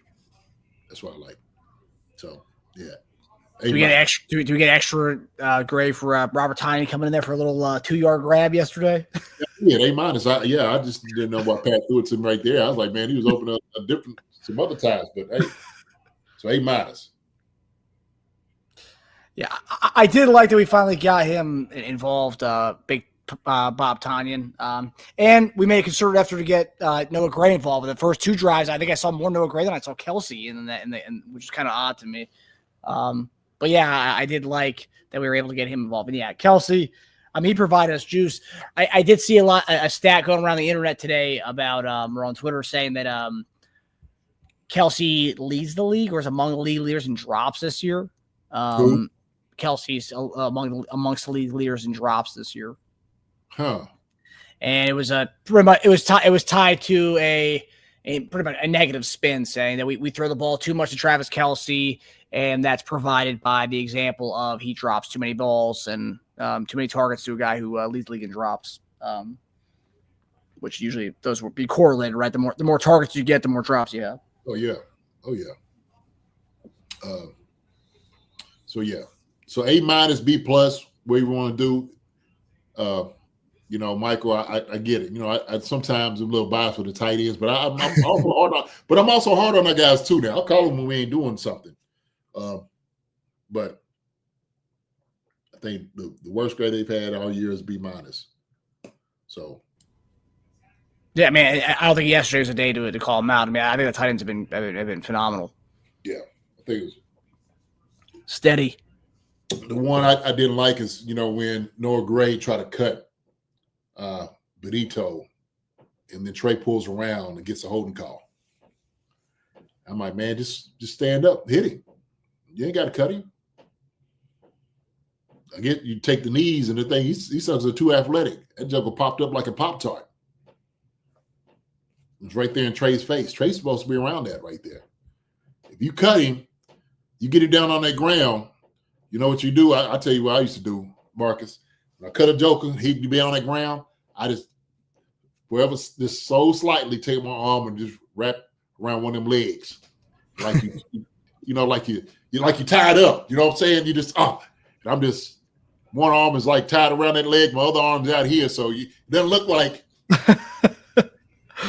That's savvy. That's a veteran savvy move right there. Savvy move, baby. Savvy move. Always work.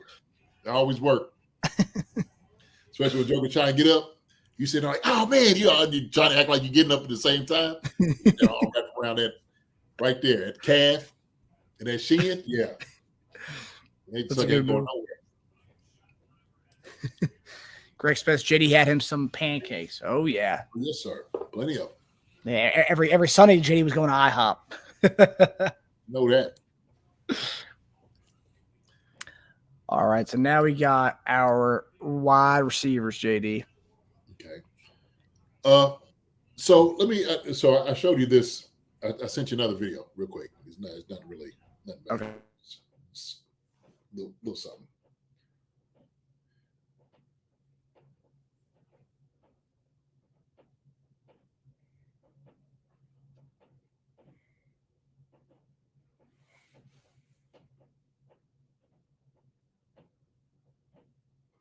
All right.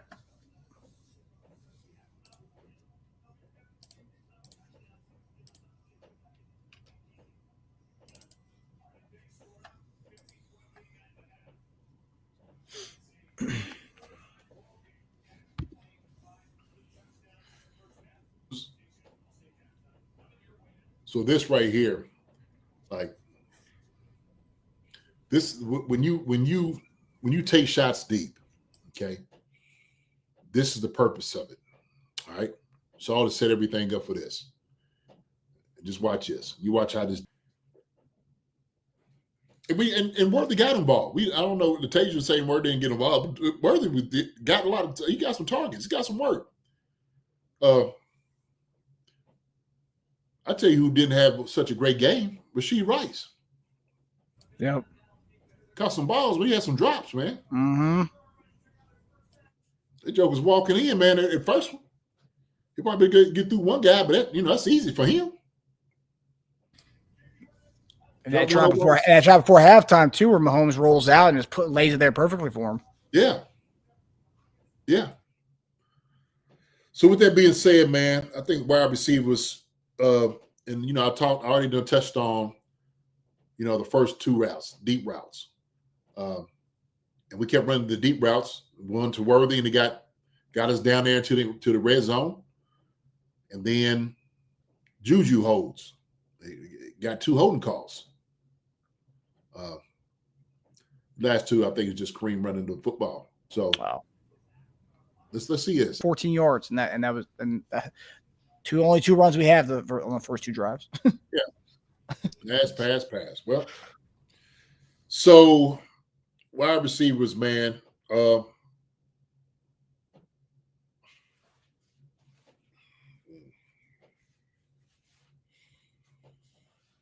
I gave him a C.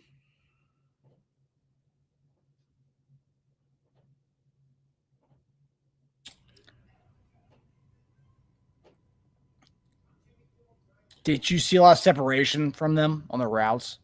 I mean, I will say that there are some points in this game where, like, we're calling plays where it's like they're slow developing plays towards the end of the game, and then like, why are we calling this? Like the one where the DB came off the side and sacked Pat, the one where you said where Pat should have seen him.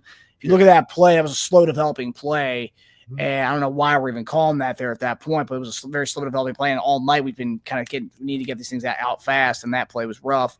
But I believe on that play there was nobody even open on that play anyway. No, yeah, I think it was like a 3rd and 10, so they needed to get the first down to move the chains. I think that was the reason. So you needed to have something. I mean, intermediate pass, but if Travis is only option on that, obviously they're gonna be looking for Trav on it. Like I said before, we should have ran like a quick little, comeback or whatever. Yeah, I mean, it's just, but at that moment, how come you didn't run the football to at least make it 3rd and manageable? At the end of that, you know what I mean?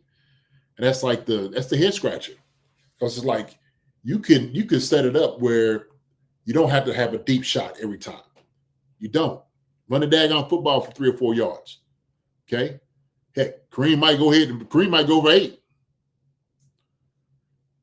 Get on the center, like do some things that's a little bit different. And so that's just yeah. So C plus is where wide receivers at.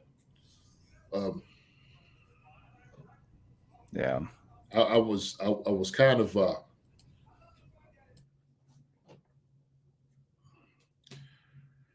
mean, and we had them.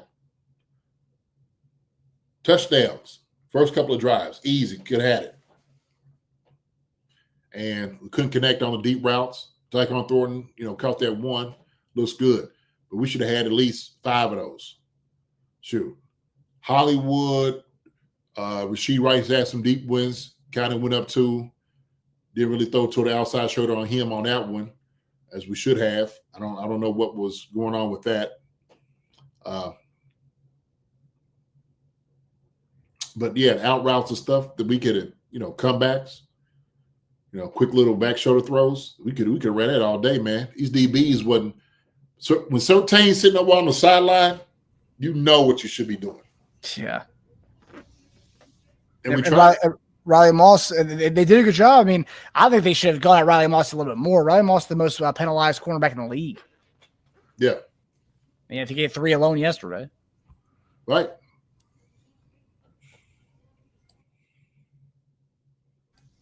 Unfortunate. Mm-hmm. All right, so now we're going to go to the defensive side of things. And Spags. My man Spags.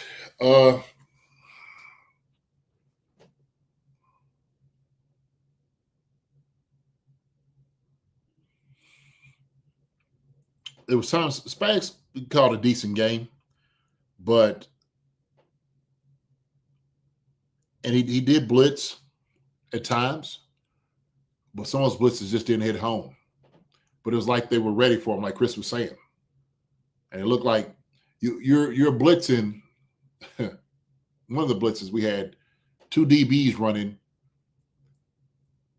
in the C and the B gap against big bodies.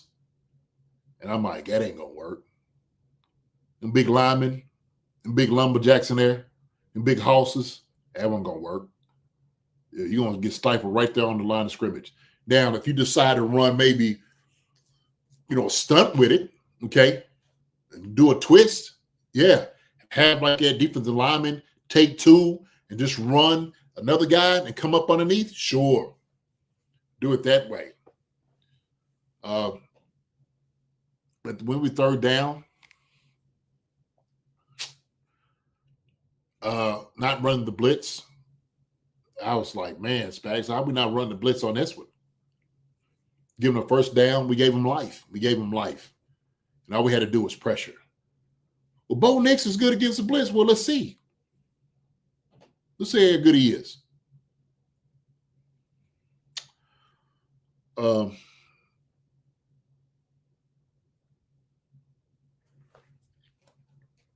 think our defense did a good job trying to hold up while they can. Also, too, yeah, like when we watch the defensive lineman, basically like a fire zone blitz, he backs out, he tries to cover the out route. I was like, oh man, shoot, they ain't gotta do that.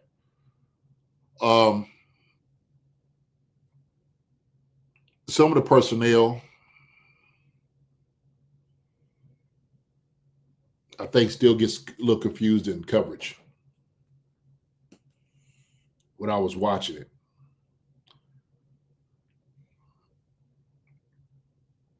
You want Fulton to come in and play well, right? It gets beat on the sideline, deep ball. No dude was taking it to him. And I was like, dang God. And I know you thinking Noah Williams. I know you thinking. Yeah. So I was happy Fulton. I mean, obviously he took his growing pains, I guess, and maybe not the best game to get him acclimated was this game. But hopefully it can only go up from here. But I'm happy we're finally making use of the offseason acquisition. I just hope that I just wish it was under better circumstances. Like we've had games in the last few weeks where he was a healthy scratch for, like the Raiders game where we're up 31-0 when we had our backups and fourth stringers and fifth stringers in. He should have been in at that time. He was a healthy scratch for those games. It's unfortunate that this is where he's getting his first time in the sun this year is against Denver in this pretty meaningful game as opposed to when we had the backups in against Baltimore. When we had the backups in against the Raiders. I think those are the spots we should have had that. Well, I'll say this, okay, and I'll say this in his defense. Only receiver like for me, Franklin and Sutton is just. I think they're good receivers, but I think they're okay. I think we match up well with them, our DBs. Yeah, no, you're right. This is a good matchup for them. It's like, hey, go ahead. You match up with these guys, right? And so should have did it. No, you're right. If you look at the receivers we played this year, this might be one of the worst receiving groups we played this year, just based on. And it's not taking anything away from these guys. Is we played a lot of good receiver groups this year. This might be one of the worst of the teams we played as far as receiver groups. Right. So that's what I was saying. Like, if you're going, I guess this is the game. Go on, use it for this game, right? Yeah. The daggone. Don't let them go out there and look all world out there. I mean, Cortland Sutton, he came back. I said, man, this sucker was on vacation. He came out against us, man, and that sucker looked. Yeah, I mean, but I do have questions here. Like, 9 snaps for Christian Fulton. It looked like he got pulled shortly after, just totally whiffing on that jam.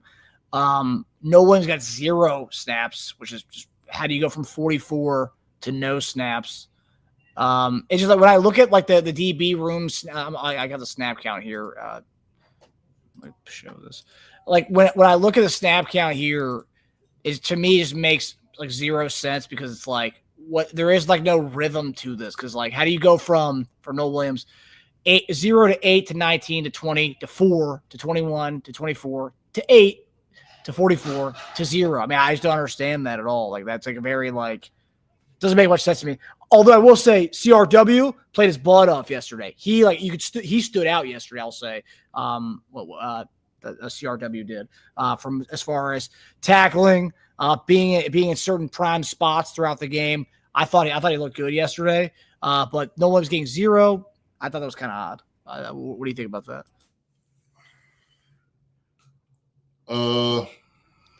I thought he had a just okay game. Okay. I actually thought he was one of the guys who was a little lost out there. He was making tackles, but he was like, you got to react faster than what you're reacting. Okay,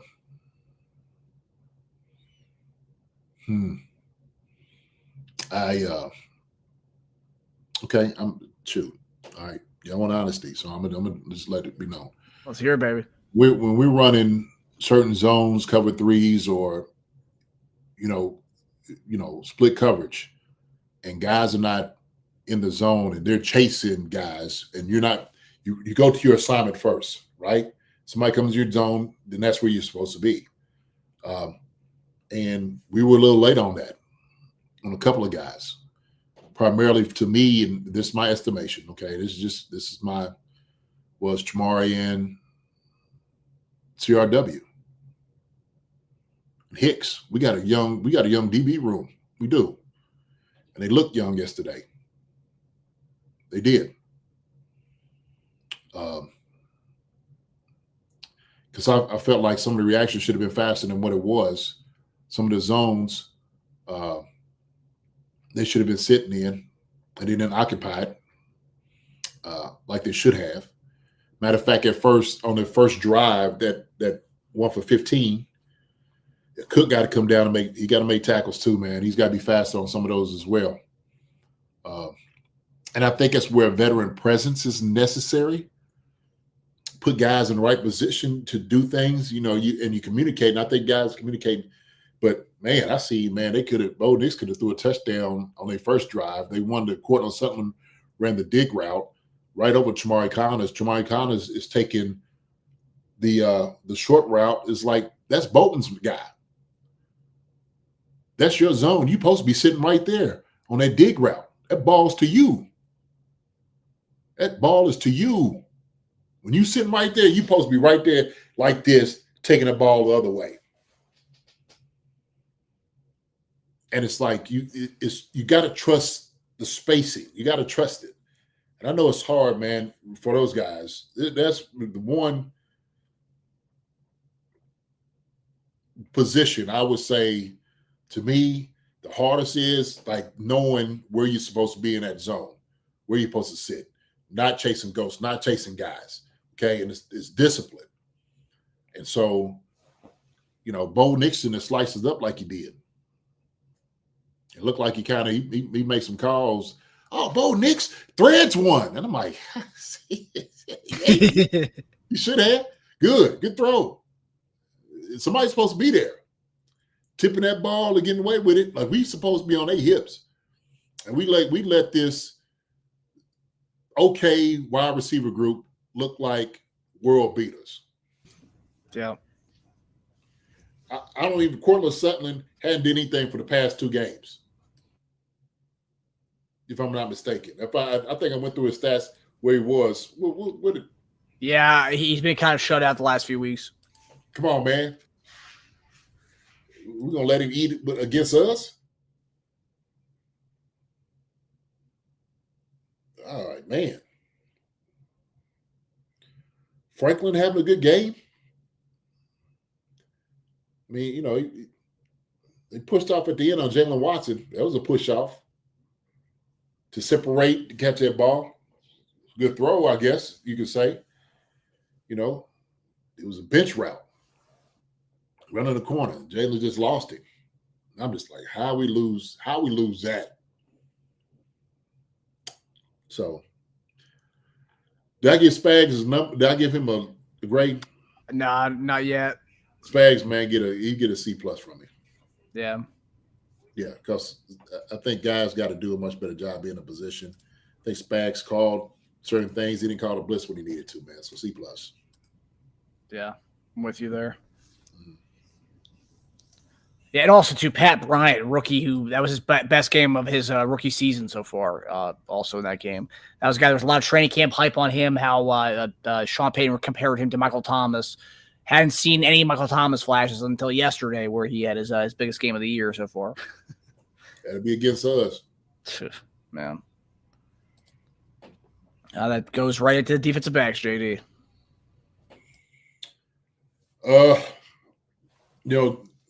When we needed plays, we didn't stop them.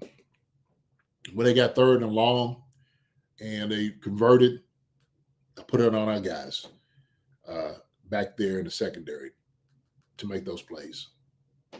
And like I said, I think some of it is just communication, not knowing where they're supposed to be. At least when I'm looking at it, I'm looking at the type of coverage that they're running. Somebody's supposed to be in those zones. Somebody's supposed to be in those areas. And it just looks like it was a little slow to me, either coming up on guys, reacting to where you're supposed to be. So I gave the DBs, I gave them the same thing that Spags got. I gave them the C+. Actually, I gave him a C. I'm sorry. Are you surprised that Jaden Hicks isn't playing more? I know we talked about a young secondary, but he's not really playing that much. No. Not surprised. No. Nope. No. All right. Linebackers. How did our linebackers do?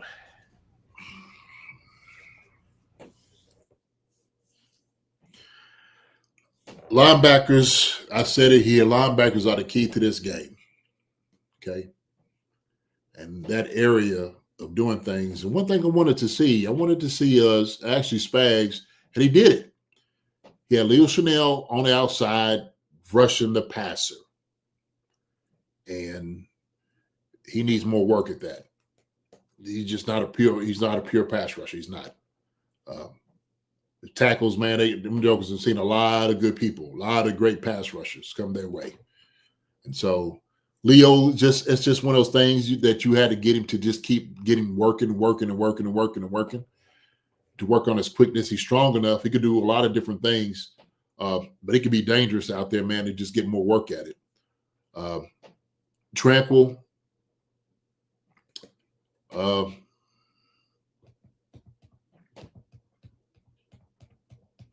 Times he was didn't show up like I thought he would be. I thought he would show up his game, and he he's pretty much there. It didn't really make too much of a difference. Nick came down, made a few tackles. Cortland Sutton needed to get that first down. Nick's supposed to be on him immediately, going down to keep him from getting the first down. They moved the chains toward the end of the game. Greg Spence have a Bolton in pass coverage. Well, what they did, Greg, is so they would use DBs to cover Bolton, and now I just wanted Bolton to cover the middle of the field. That was his primary area and role that he was going to cover, unless he was coming down and getting man on like the running back. So they were hoping, obviously when you're running the four wides and stuff like that, you're going to have coverage. That's when the one I was telling you that they ran an underneath tight end underneath. Nick Bolton takes that guy. Jamari Coleman's supposed to be right there at hook curl area. That's where he's supposed to be. Right behind him at dig route. That's where he's supposed to stop that. And he's not out far enough. Trent McDuffie is actually on the other side with the same type of coverage and responsibility. And Trent, he's where he's supposed to be. So I think his pass coverage is okay. I think he probably should have came down on Cortland Sutton to stop him from getting that first down. It was just a quick throw to him. And Bo's got to be on it quicker than that. He's got to be on it quicker than that. But I think that was kind of the matchup. That's what they were kind of looking for. And so just okay on the pass coverage. Just okay. Did a good job against the run, man. Did a good job against the run. I think a lot of that was just the D line, and Tranker came in and made some tackles that way. So I gave actually, because they've been kind of up and down a lot of different ways, man. But I gave our linebackers a C+.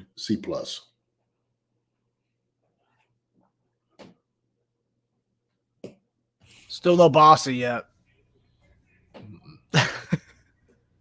Still no Bossa. Kyle Harrison, Willie Gay is not available. Willie Gay was in the locker room last week, having a good old time in that Miami Dolphins locker room. Mm-hmm. Yeah. Tranquil-wise, I know he's come under scrutiny from a lot of fans. A lot of fans want us to see what they can do to try to get rid of his contract in the offseason, just based on his play. I mean, I guess for me, he's not really standing out, but I don't think he's also – I don't think he's the reason why we've lost the last two games either, though. I know people want to pinpoint the Dalton Kincaid where he falls down, but I don't think he's a reason why, but I his play's not standing out by any means. Yeah.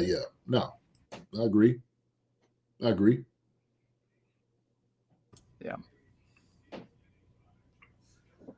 All right, defensive line. We're gonna have Mike Pinnell on the show Wednesday to talk defensive line with us. But JD, what did you think about the defensive line? 9-5 came to play. He did. And I went through, watched the game, and I was watching 9-5, and 9-5 came to play. He wanted this win bad. And Menahu came in and played, gave some really good quality snaps. A D line man, I think, was good against the run. Talked to Mike a little bit about some of there was one block that Mike took. I'm going to ask him about, man, Mike, what happened on this play? But I think the guys, I think D-line did a good job, man. I think they did a good job. Now, obviously, we want pressures. That's what we want, right? We want pressures. We want sacks. Those are the things that D-line, not just by stopping the run, which we do a good job of it, is something that we hang our hat on. That is one of the measures we look at as having a good D-line. And so when we look at some of the guys that we play against the Broncos, right? We know that their D-line is like, one of the top in the league. So when I made a statement about I think our team is better, overall, offense and defense. Oh, well, how you can say that? Well, I'm like, y'all can say y'all have a great D-line. I think our D-line is good. But when we look at secondary-wise, I think our secondary is better than you all. Minus Pat Surtain. You got Pat. Other than that, that's about it. That's about all. So that's why I made that statement. But I think the defensive line held up like they should have. And they stopped, they stopped the run. Did some pressures. But yeah, we know now that, it might take more than just a 4 to go get that. Demetrio Spence, man, I love your thinking. They were hustling. They were actually getting after it. Shoot. And so I'm right with you on that, my brother. I'm right with you on that.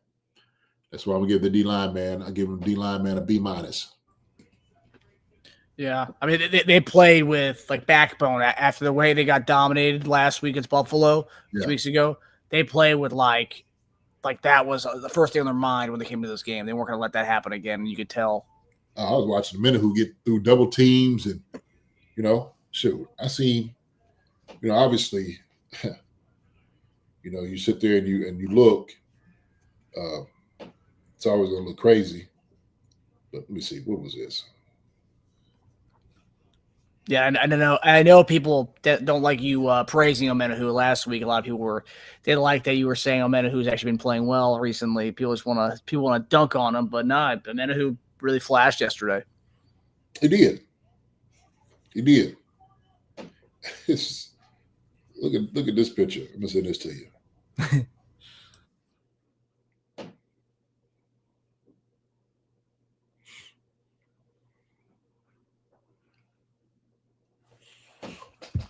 And the thing is, man, this is what I'm talking about.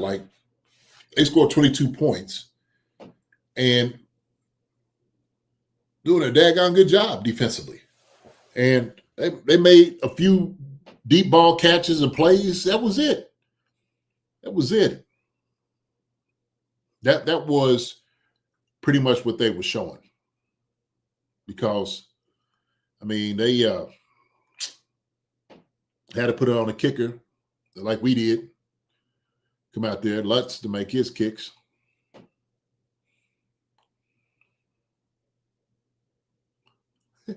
When people ask why Chris Jones doesn't have 10, 12 sacks, that's why. I'm like, wow. Hey, look at this. They will try to make sure Chris wasn't going to do nothing against us.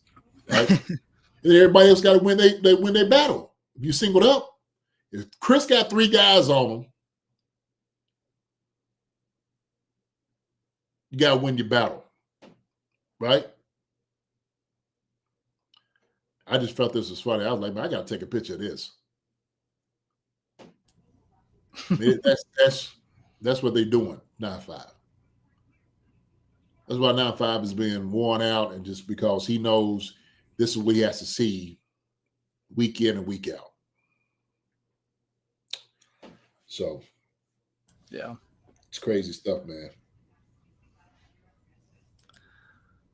All right, so now we're gonna get to our final room, and this is the this is the one we like to laugh at, but it's becoming a comedy every week, but it is what it is. We got to talk about our special teams, JD, which before you even give your grade, collectively the worst special team game of the year in almost every facet, every phase of special teams. It was disaster yesterday. Yeah. So hold on. Let me see. I got to send it to you. Let me see.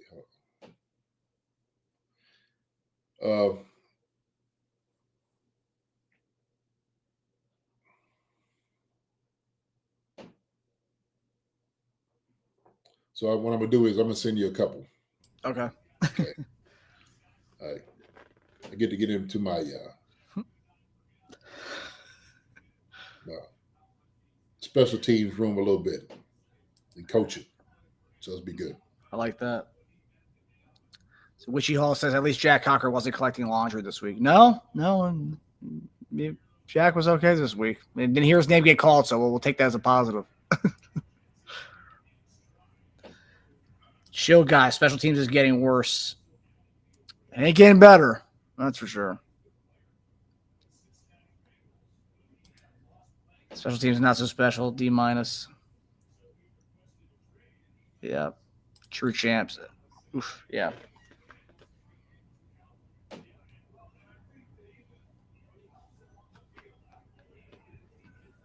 Wow. A lot of Fs. Wow. I mean, this might be our first F. We'll see. But a lot of Fs from the chat. Actually, so we'll go on. So special teams wise,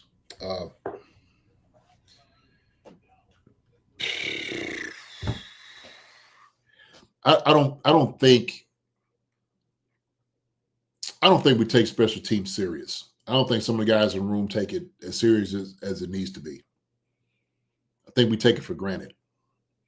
I think sometimes you take it for granted, especially when you're out there and you're playing, you're getting reps, and you had to go to special teams to do some things. And I think it's when some people are taking time off.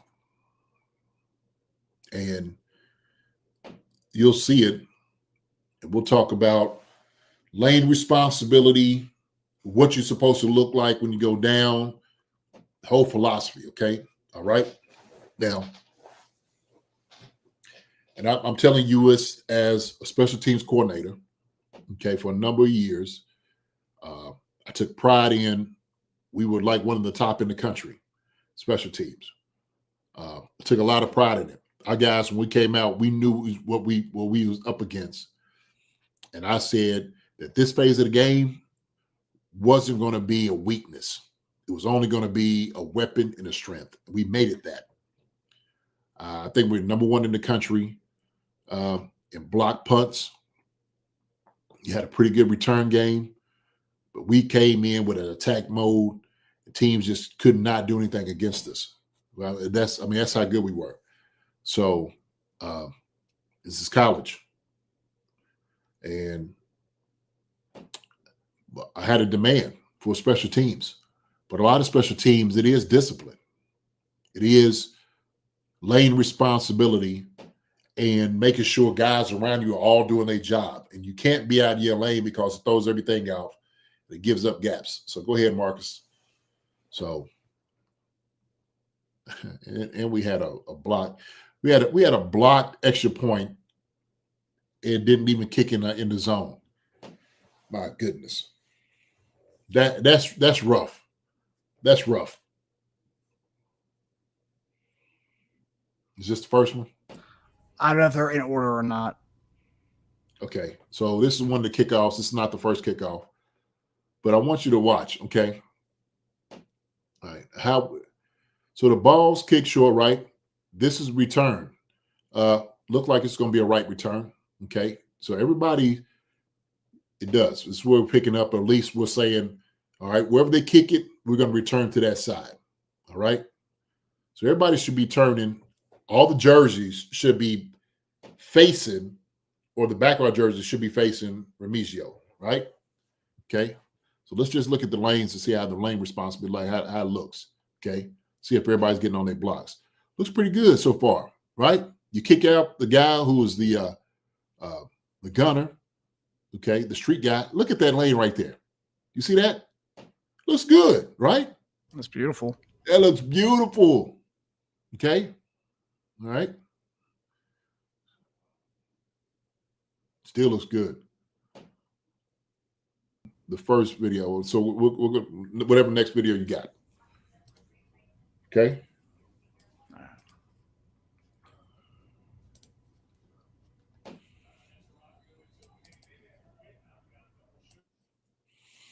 So this is the punt return. Oh, yeah. All right. Gunner out here, number 38, or whoever it is. I don't even know matter who it is. Okay. We'll just talk about technique and what we should do. All right. Gunner, who has like a free release, he's trying to get down to the returner. Okay. Now, when he gets to the returner, he's supposed to go and be right in front of him or right at his hip. Okay, depending on where his leverage is, right? He's got a free hit at the return guy, which is the flag, which is idiotic. Because I would tell our guys to do the exact same thing. Push him down. Push him out of the way. He's in your way as a defender. You could push him. I think it was a stupid rule, stupid call. I think it's absolutely ridiculous. But you get down here now, break down, good. But when you break down, you know you got another gunner on the outside, on the left side. You're the right gunner. Okay? You're a right gunner. You're supposed to be coming from outside in on this leverage. Outside in on the leverage, right? Okay? You want to try to funnel pretty much everything back on the inside of you. All right? So we get caught down there too much because he's got room on you now. Now he's got room. But what you've done is, okay, you've given this guy almost like a two-way go for you. Okay? You're not on it where you should be. Okay. So he dips out.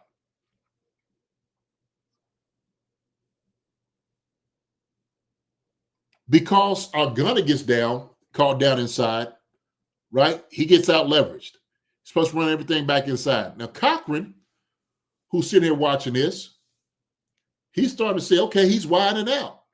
So he starts to widen. And so Cook is sitting down and Cook's like, okay, well, shoot, he's wide now. Let me get in here too where I'm supposed to be. At this point, Jack should know there's two guys outside of him because that's how it starts out, right? And I get it. He's sitting right here. He's actually good. Right here is actually good leverage on the return guy. Now, all he needs to do is stay right there on this hash and kind of squeeze a little bit because he got two guys on the outside, right? Okay. See how that looks. Good. So Winchester's not there. Okay. This is a daggone good cut by Marvin Mims, actually. I was like, daggone. Good cut, right? And we're funneled. Now, the gunner actually kind of cuts out Winchester a little bit because Winchester can't come over and make this play. But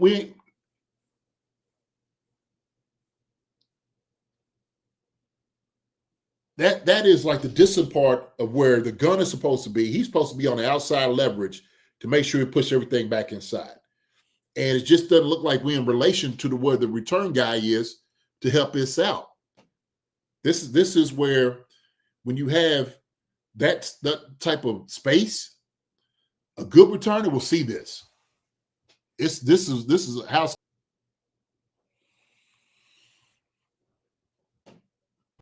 Mims is a dangerous returner, man. You got to know you got to be as disciplined as you possibly can in your lane.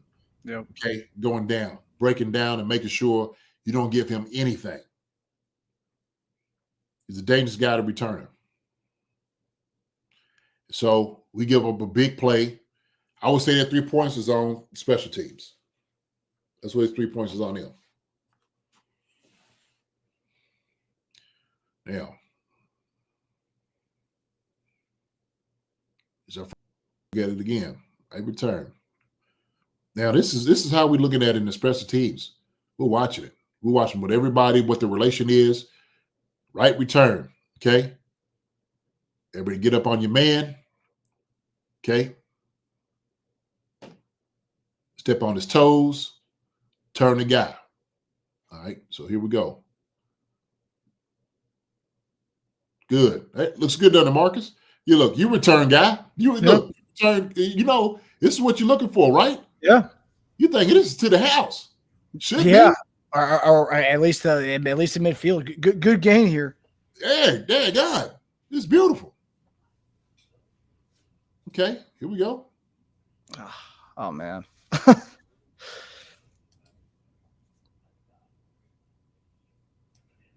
Wow.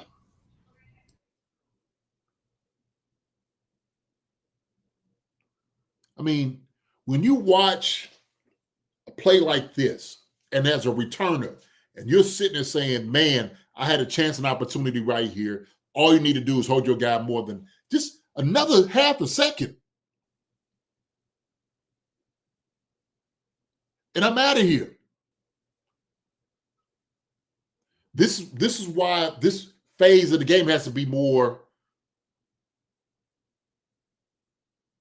of a challenge for us. We got to be tighter than what we are on this.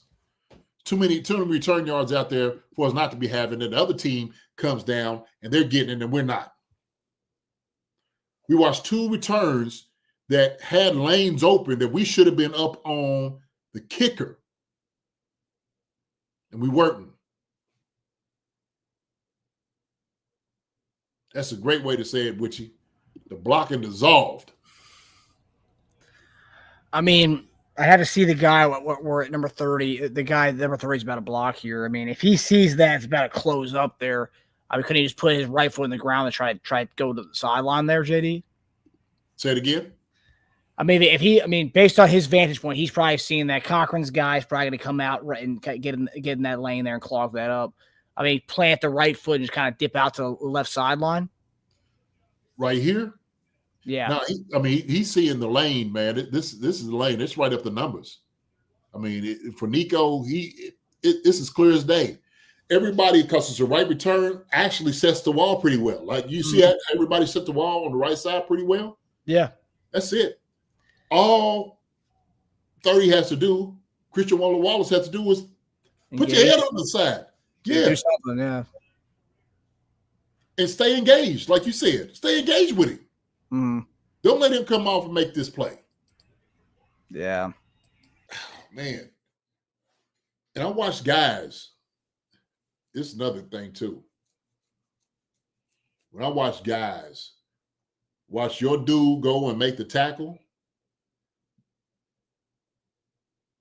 and your ass don't go over and pick him up, it's a problem with me. Dude's out there fighting for his life. You're supposed to do everything in your power to make sure he's not hitting your guy and you lose that battle.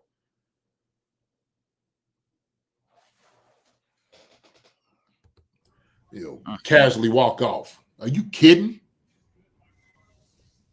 I would be absolutely pissed. And I said it, Marcus. I said, look, ain't too late. Some of these guys, man, if they ain't giving it like they should, man, hey, man, shoot. We're going to pick somebody up at the practice squad that wants it. Yeah. If you don't want it like that, we'll grab somebody that want it. That's what we'll do. Because you have a responsibility to do a duty to help out the offense and the defense. It's all 3 phases of the game. Everybody always looks at, offense and defense and forgets about special teams until you see a return like Marvin Mims and how it helps a team like this. A Bronco teams that have been struggling offensively, they needed something like this, and they only got 3 points because our defense stepped up. And we get a blocked field goal, we would win up 4. Blocked extra point? Yeah. What happened on the block extra point that what you saw? Just Just dominate up penetration, front. man. Yeah. They brought in some dude who's 6'9" or something, and they were talking about how big he is, how tall. I said, sucker got knees, don't he? Yeah. Hit that big suck in his knees. This is what you do. Look at big old Paul up there. Look at that. Come on, man. That is not. Oh, open it up. Can you open it up? I want to see the full photo. Yeah, thumbnail on it. Can you? I can just pull up the photo. That's good. That's you don't need to do no more. Okay. That's A gap. It looks like A or B. It's hard to tell right there. Whatever gap it is, that shouldn't happen. Look at that. That's how did sucker get in there at clean?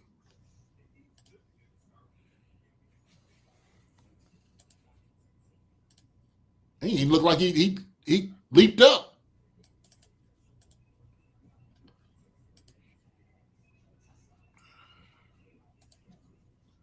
Who was that? Is that Juwan?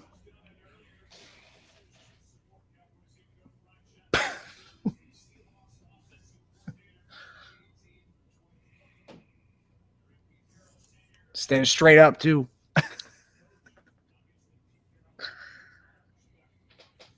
Little things, Marcus. It's the little things, baby. It's the little things. We always talk about little things like that that keep you from being great. That's where we're losing. The little things, little details. Attention to the details, the little things. To be a great team. And it takes that. Look at that, man. Come on. How are you standing straight? Come on. You know you anchor and you stay low. He's in the backfield.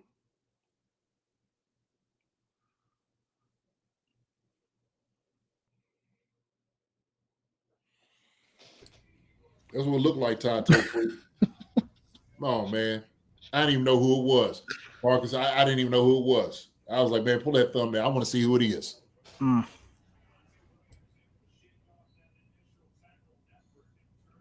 Come on, man.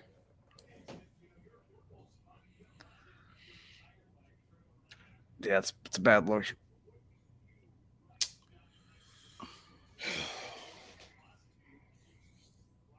It's bad enough that he had a kind of a rough day offensively with his alignment issues and stuff, and then you do that too, man. Alignment, holding, and gives up an extra point. Extra point block. That's all around collectiveness of like just carelessness. Yeah. And I really don't try to bash this brother at all. I don't. You know what I'm saying? I don't. Because I think he comes out and he plays.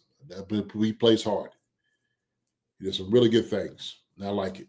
But it's little attention to detail. It hurts him. It hurts us. You go up 4, they got to go down. They got to score. They need a touchdown, not a field goal.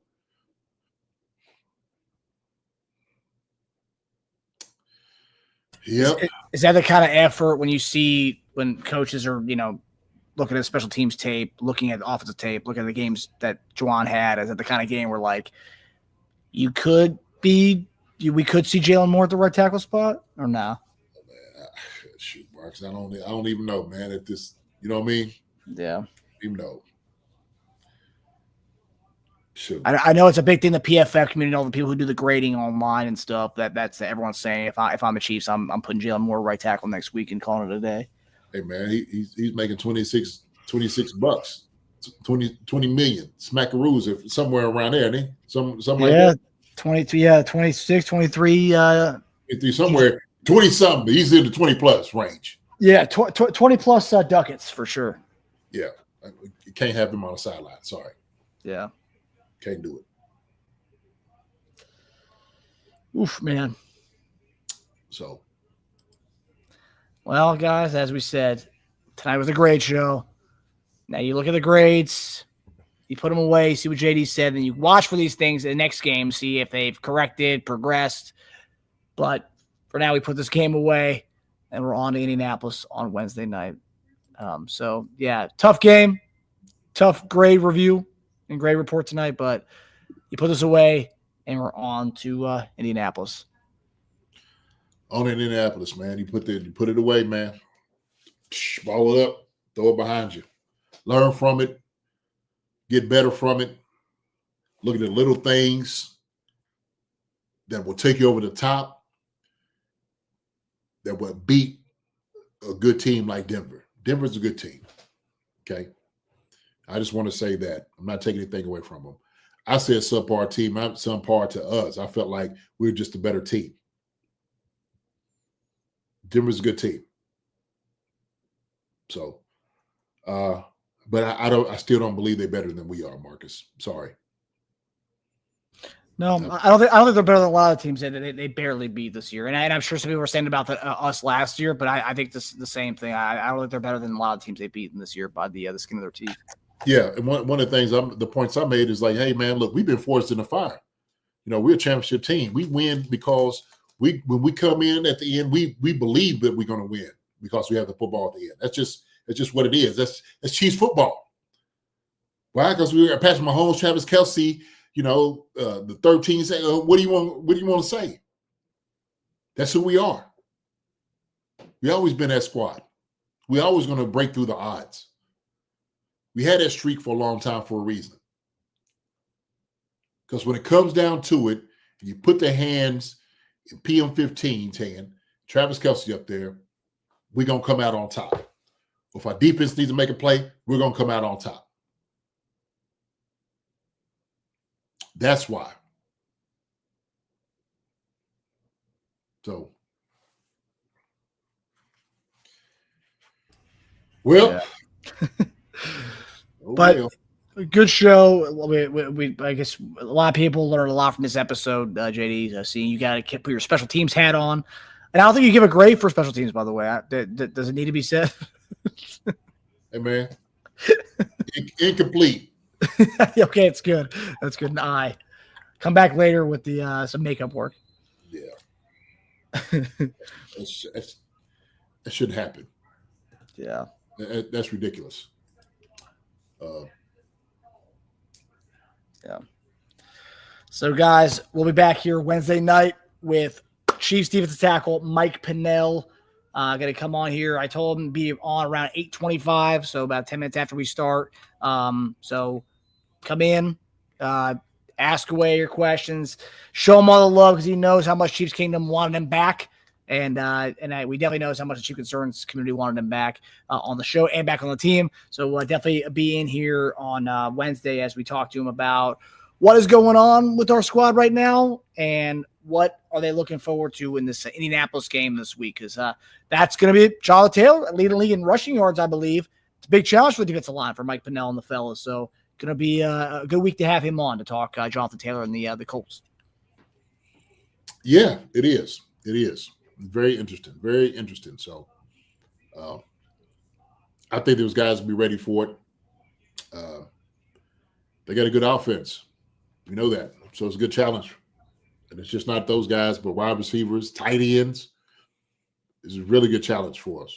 Really good challenge. So a good defense. I said that the Colts, to me, when they're asking about, pretenders, or I was like, man, the Colts are for real. I do believe that. But we know they Danny Dimes, as they call him, he needs a running game behind him to throw the football. But he can throw some darts. Yeah. And he got some guys to throw the ball to, man. Yeah. They have a decent squad there. Josh Downs, Michael Pittman, Tyler Warren, obviously Jonathan Taylor, and their offensive line's good. I mean, and their trenches are good. So yeah, I mean, they're a well-balanced team all over the place. Yes, they are. Yes, they are. It's a big test. I'm happy we're not playing Indianapolis. I'm happy we're playing in Kansas City just based on the records. If you look at our record against playing them at Indianapolis, no matter how good or bad they are, it's always a tough game in Indianapolis. But having to play them in Kansas City definitely helps. And I think the team needs the fan base behind them after the last 2 weeks, really. Absolutely. Without a doubt. Yeah. So, Guys, that does it for us tonight. Hope you guys enjoyed this show. We'll see you Wednesday night with our guy, Mike Pinnell. JD, close us out, brother.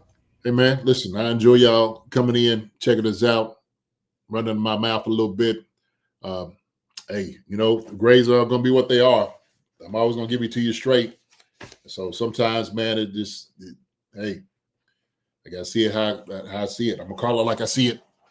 But with that being said, it's always a good time, man. We talk some football, talk a little bit of formation, talk a little bit about philosophy and all those different things. These guys got a challenge ahead of them. They do. And so we're going to find out, exactly who this team really is coming in this week, because this is the one that you got to go. You got to take it right now, game after game after game. And so looking forward to Mike being on here on Wednesday. But y'all have a good evening. Thank y'all so much. Thank you for all the prayers for Chad and whatnot. Also, too, we appreciate it. Y'all are awesome people. We love y'all dearly. Thank you so much, Chief Concerns family, the Chief Kingdom people that come in here checking us out. We will see y'all on Wednesday. Marcus, my brother, love you, man. So there's a lot of people in here. So I'm just an chill guy. Todd Tofree, Greg Greg Spence, Michael Kittle, Laura Zinkser, Linda Hunter, Deshaun Hammonds, Sasha Wichita, I'm the Brown, Craig Vermillion. Oh, thank you, Craig. Joe E. I will say, Chiefs King did surprise me. We've had a lot of tough losses in our time of doing the show over the last 5 years. The two that come to mind, obviously, the Buccaneers Super Bowl and then the Eagles Super Bowl this past one. Both times we had a reduction of subscribers after a tough loss. Yesterday, we had an influx of 50 subscribers after the game. So we have 50 new people who are watching the show after that tough loss yesterday. So Chiefs Kingdom, I know everyone may want to say, blow it up, but you guys are still in it. And you're subscribing to Chief Concerns, and of course we are regular people. We know you guys are diehards, but having 50 new subscribers after a loss like that just shows you the will of Chiefs Kingdom, JD. Oh yeah. That's the beauty of it, man. We got some real people, man, to come in and come check us out. And so, like I said, they know they're gonna come in here and get some, the realness. So it ain't just gonna be all that bluster. Oh my gosh! No, shoot, we're gonna have a little balance. We're gonna tell the truth. Like I said, we're gonna call it like we see it. So try to give you that perspective from a player's standpoint. So I'm glad we got those 50 subscribers, man. 50 new people got on board with us. Find out where the goodness is at. So I appreciate you all. Demetrio Spence, Todd Tofree. Who else we had in here? I was trying to finish up with the folks. Michael Hall, Cal Harrison, Drew 879.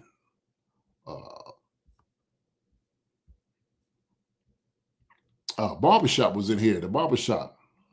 Good to see True Champ. What's going down? My brother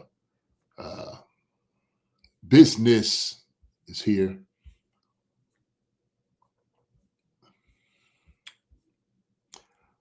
The Marcus, you remember we used to have the music? We had the music no more. Oh yeah, no, we still got that. I forget to do it sometimes. All right, KT Lee. That's all right. It's cool, man. We'll come through it real fast. KT Lee. Let me see. Yeah, give me something like that. Yeah. There you go. Yes. Yeah, outro.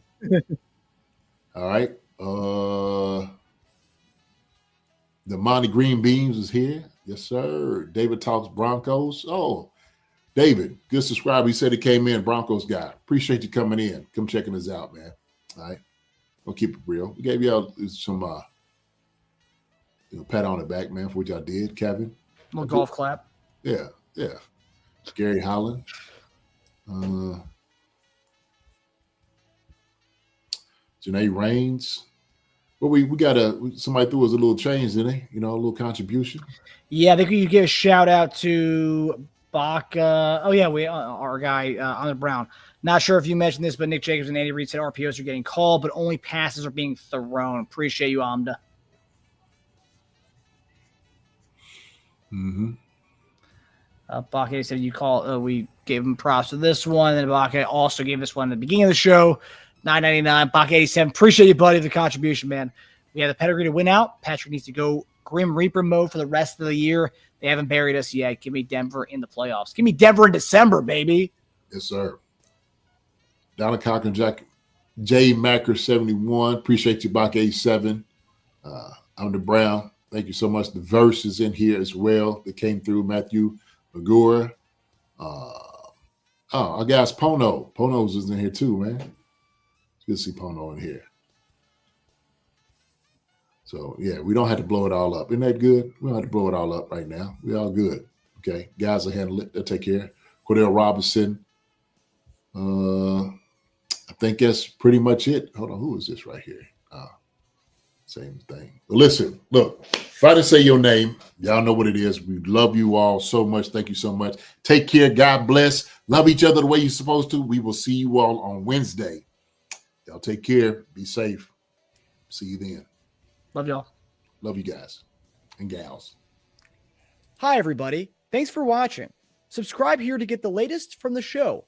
Also, be sure to check out the best clips from Chief Concerns.